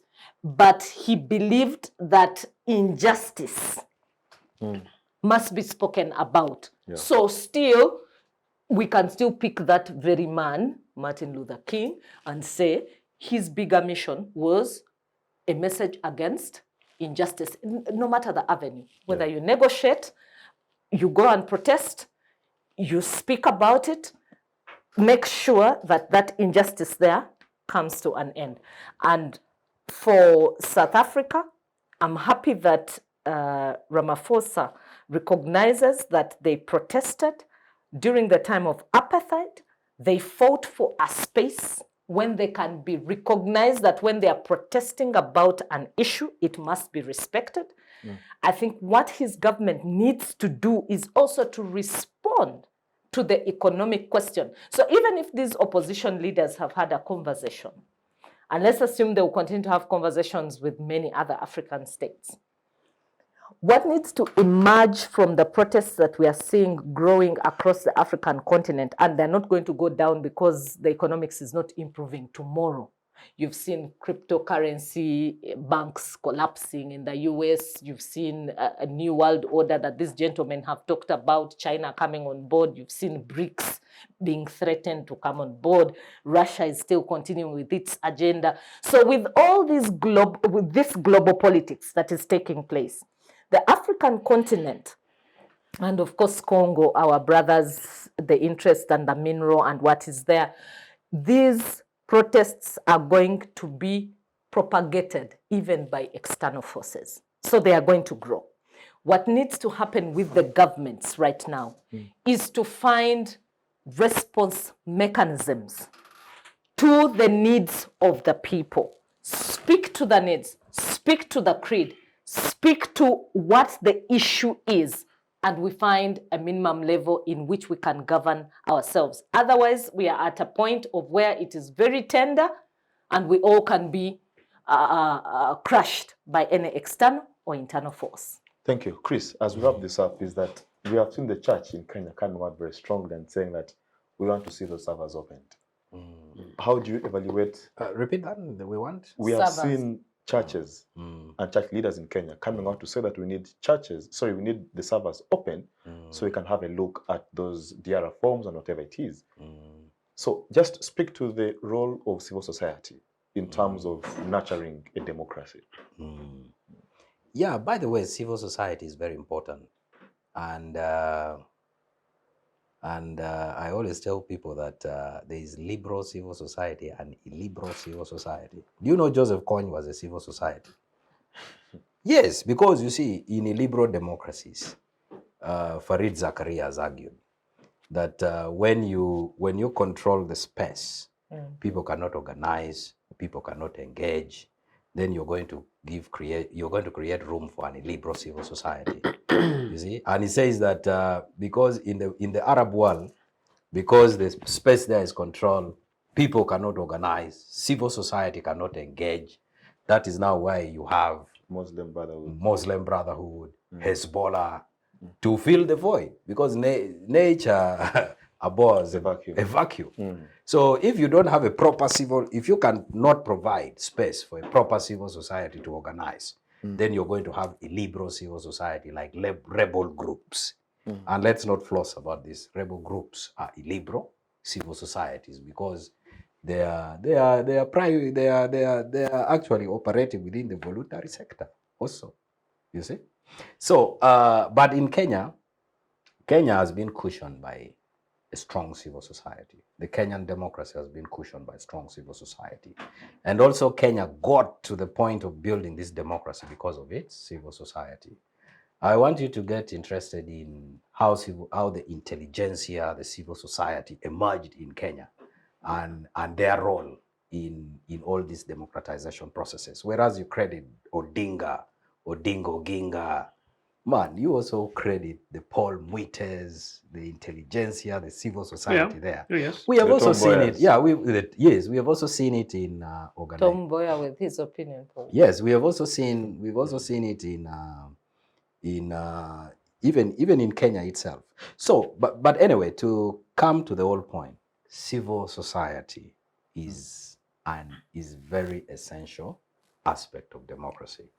Alexis de Tocqueville, the American French political philosopher, said democracy, it depends on citizen groups, on And voluntary organizing. citizen association and organizing.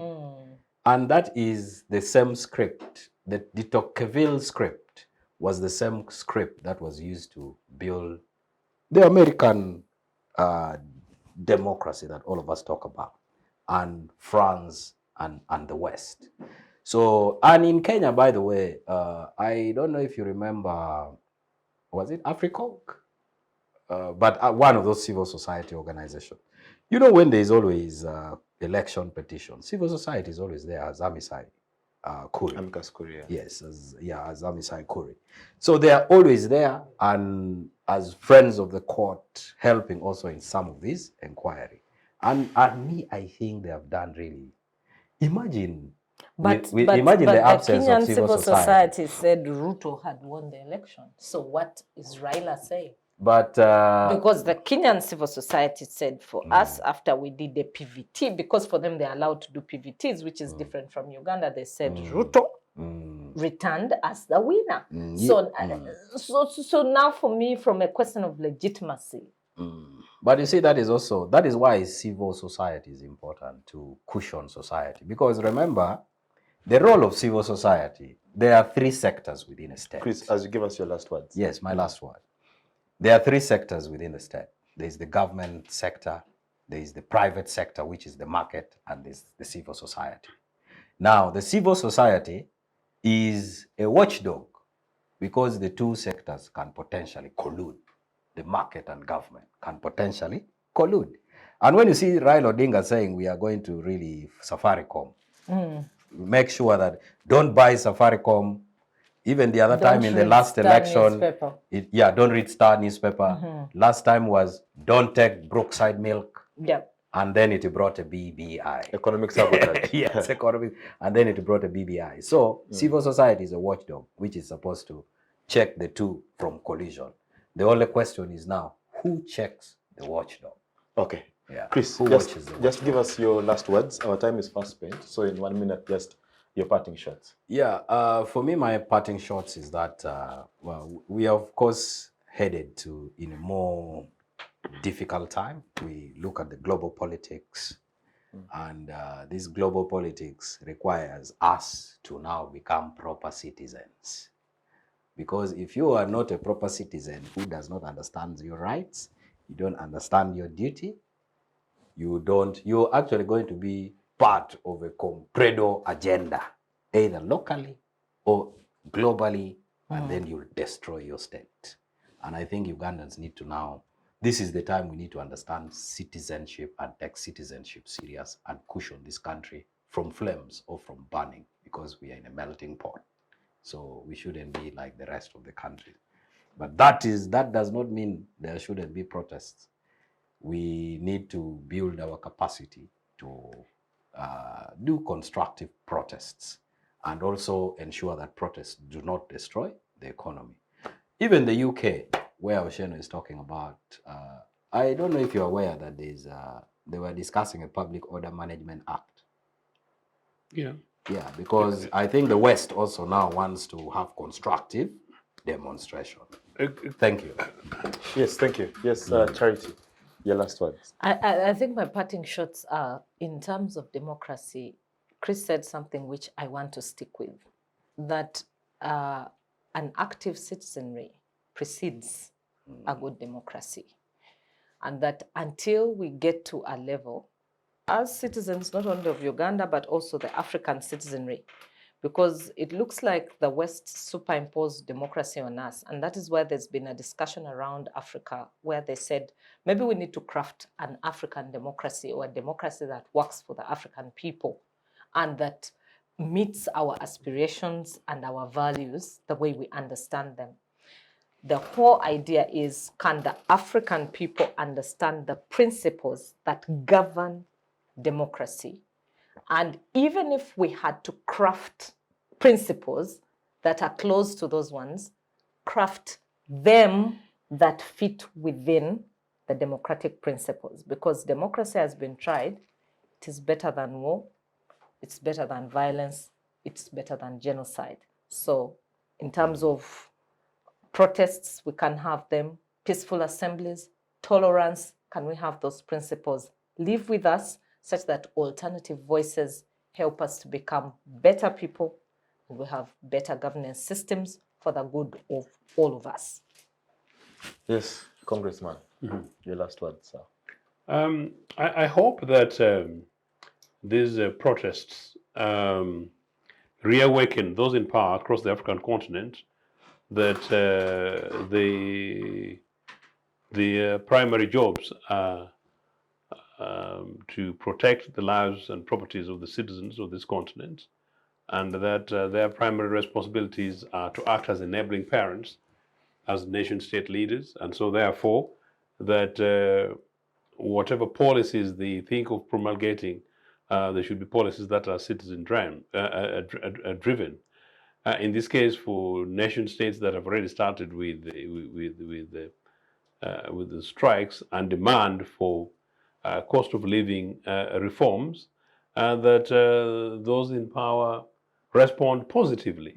In countries where people slacken simply because they fear security services coming to whip them, like in Uganda, leaders should know that these are basic democratic rights, and that they either allow people to do so today, or they will do so more angrily, in years to come. And so we must learn, as we said at the beginning of this conversation, to be good leaders, good winners, and also good losers. Meaning, therefore, that the lesson from Kenya is that these things can be done. We know it's costly, but if you're a leader and you're not able to provide people with the basic services that they require, and after all, in all these monies, the public money anyway, you should be able to use your fiscal policies, fiscal and taxation policies, and principles to balance the economy, so that this global neoliberal agenda of one world for the top one rich 1% ruling and controlling the lives and privileges of the world should stop. And in Uganda's case, where the privilege and life belongs to an elite few families, and in many cases you take percentage to 1 to 5%, and that the top 40% of Ugandan citizens are struggling to survive day by day. Those in power must not wait for demonstrations. They should actually review their positions. They can do so not through parish development model, which actually is a failure at the beginning, but to make sure that our hospitals have medicine, schools have equipment, meaning public schools have equipment, and that our roads are facilitated. And yes, that people who are struggling to grow crops in agricultural economies in rural spaces are provided with seedlings, facilities, and capacities, and that extension workers, so that our citizens lead decent lives that the Martin Luther Kings, the Steve Biko's, and the Ochieno's grandparents were doing And 40, Nelson 50 years ago, Mandela, and the of Nelson course. Mandelas of this Yeah, world. yeah. Okay, thank you very much. Chris Okidi from Kampala Analytica. Yeah. Yes, Charity Kalebo, thank you very much. And greetings to Electoral Laws. Yes. Thank you. Mr. Congressman, it's always glad to have you. You're a fantastic young man. Thank you. Yes, to our viewers, it's always a pleasure to have you every Friday at 2 p.m. Thank you for making a date with us on this particular day. Well, so much has been said, I don't want to pour a single drop of water to dilute it. Until next week, same time, same place. Bye-bye.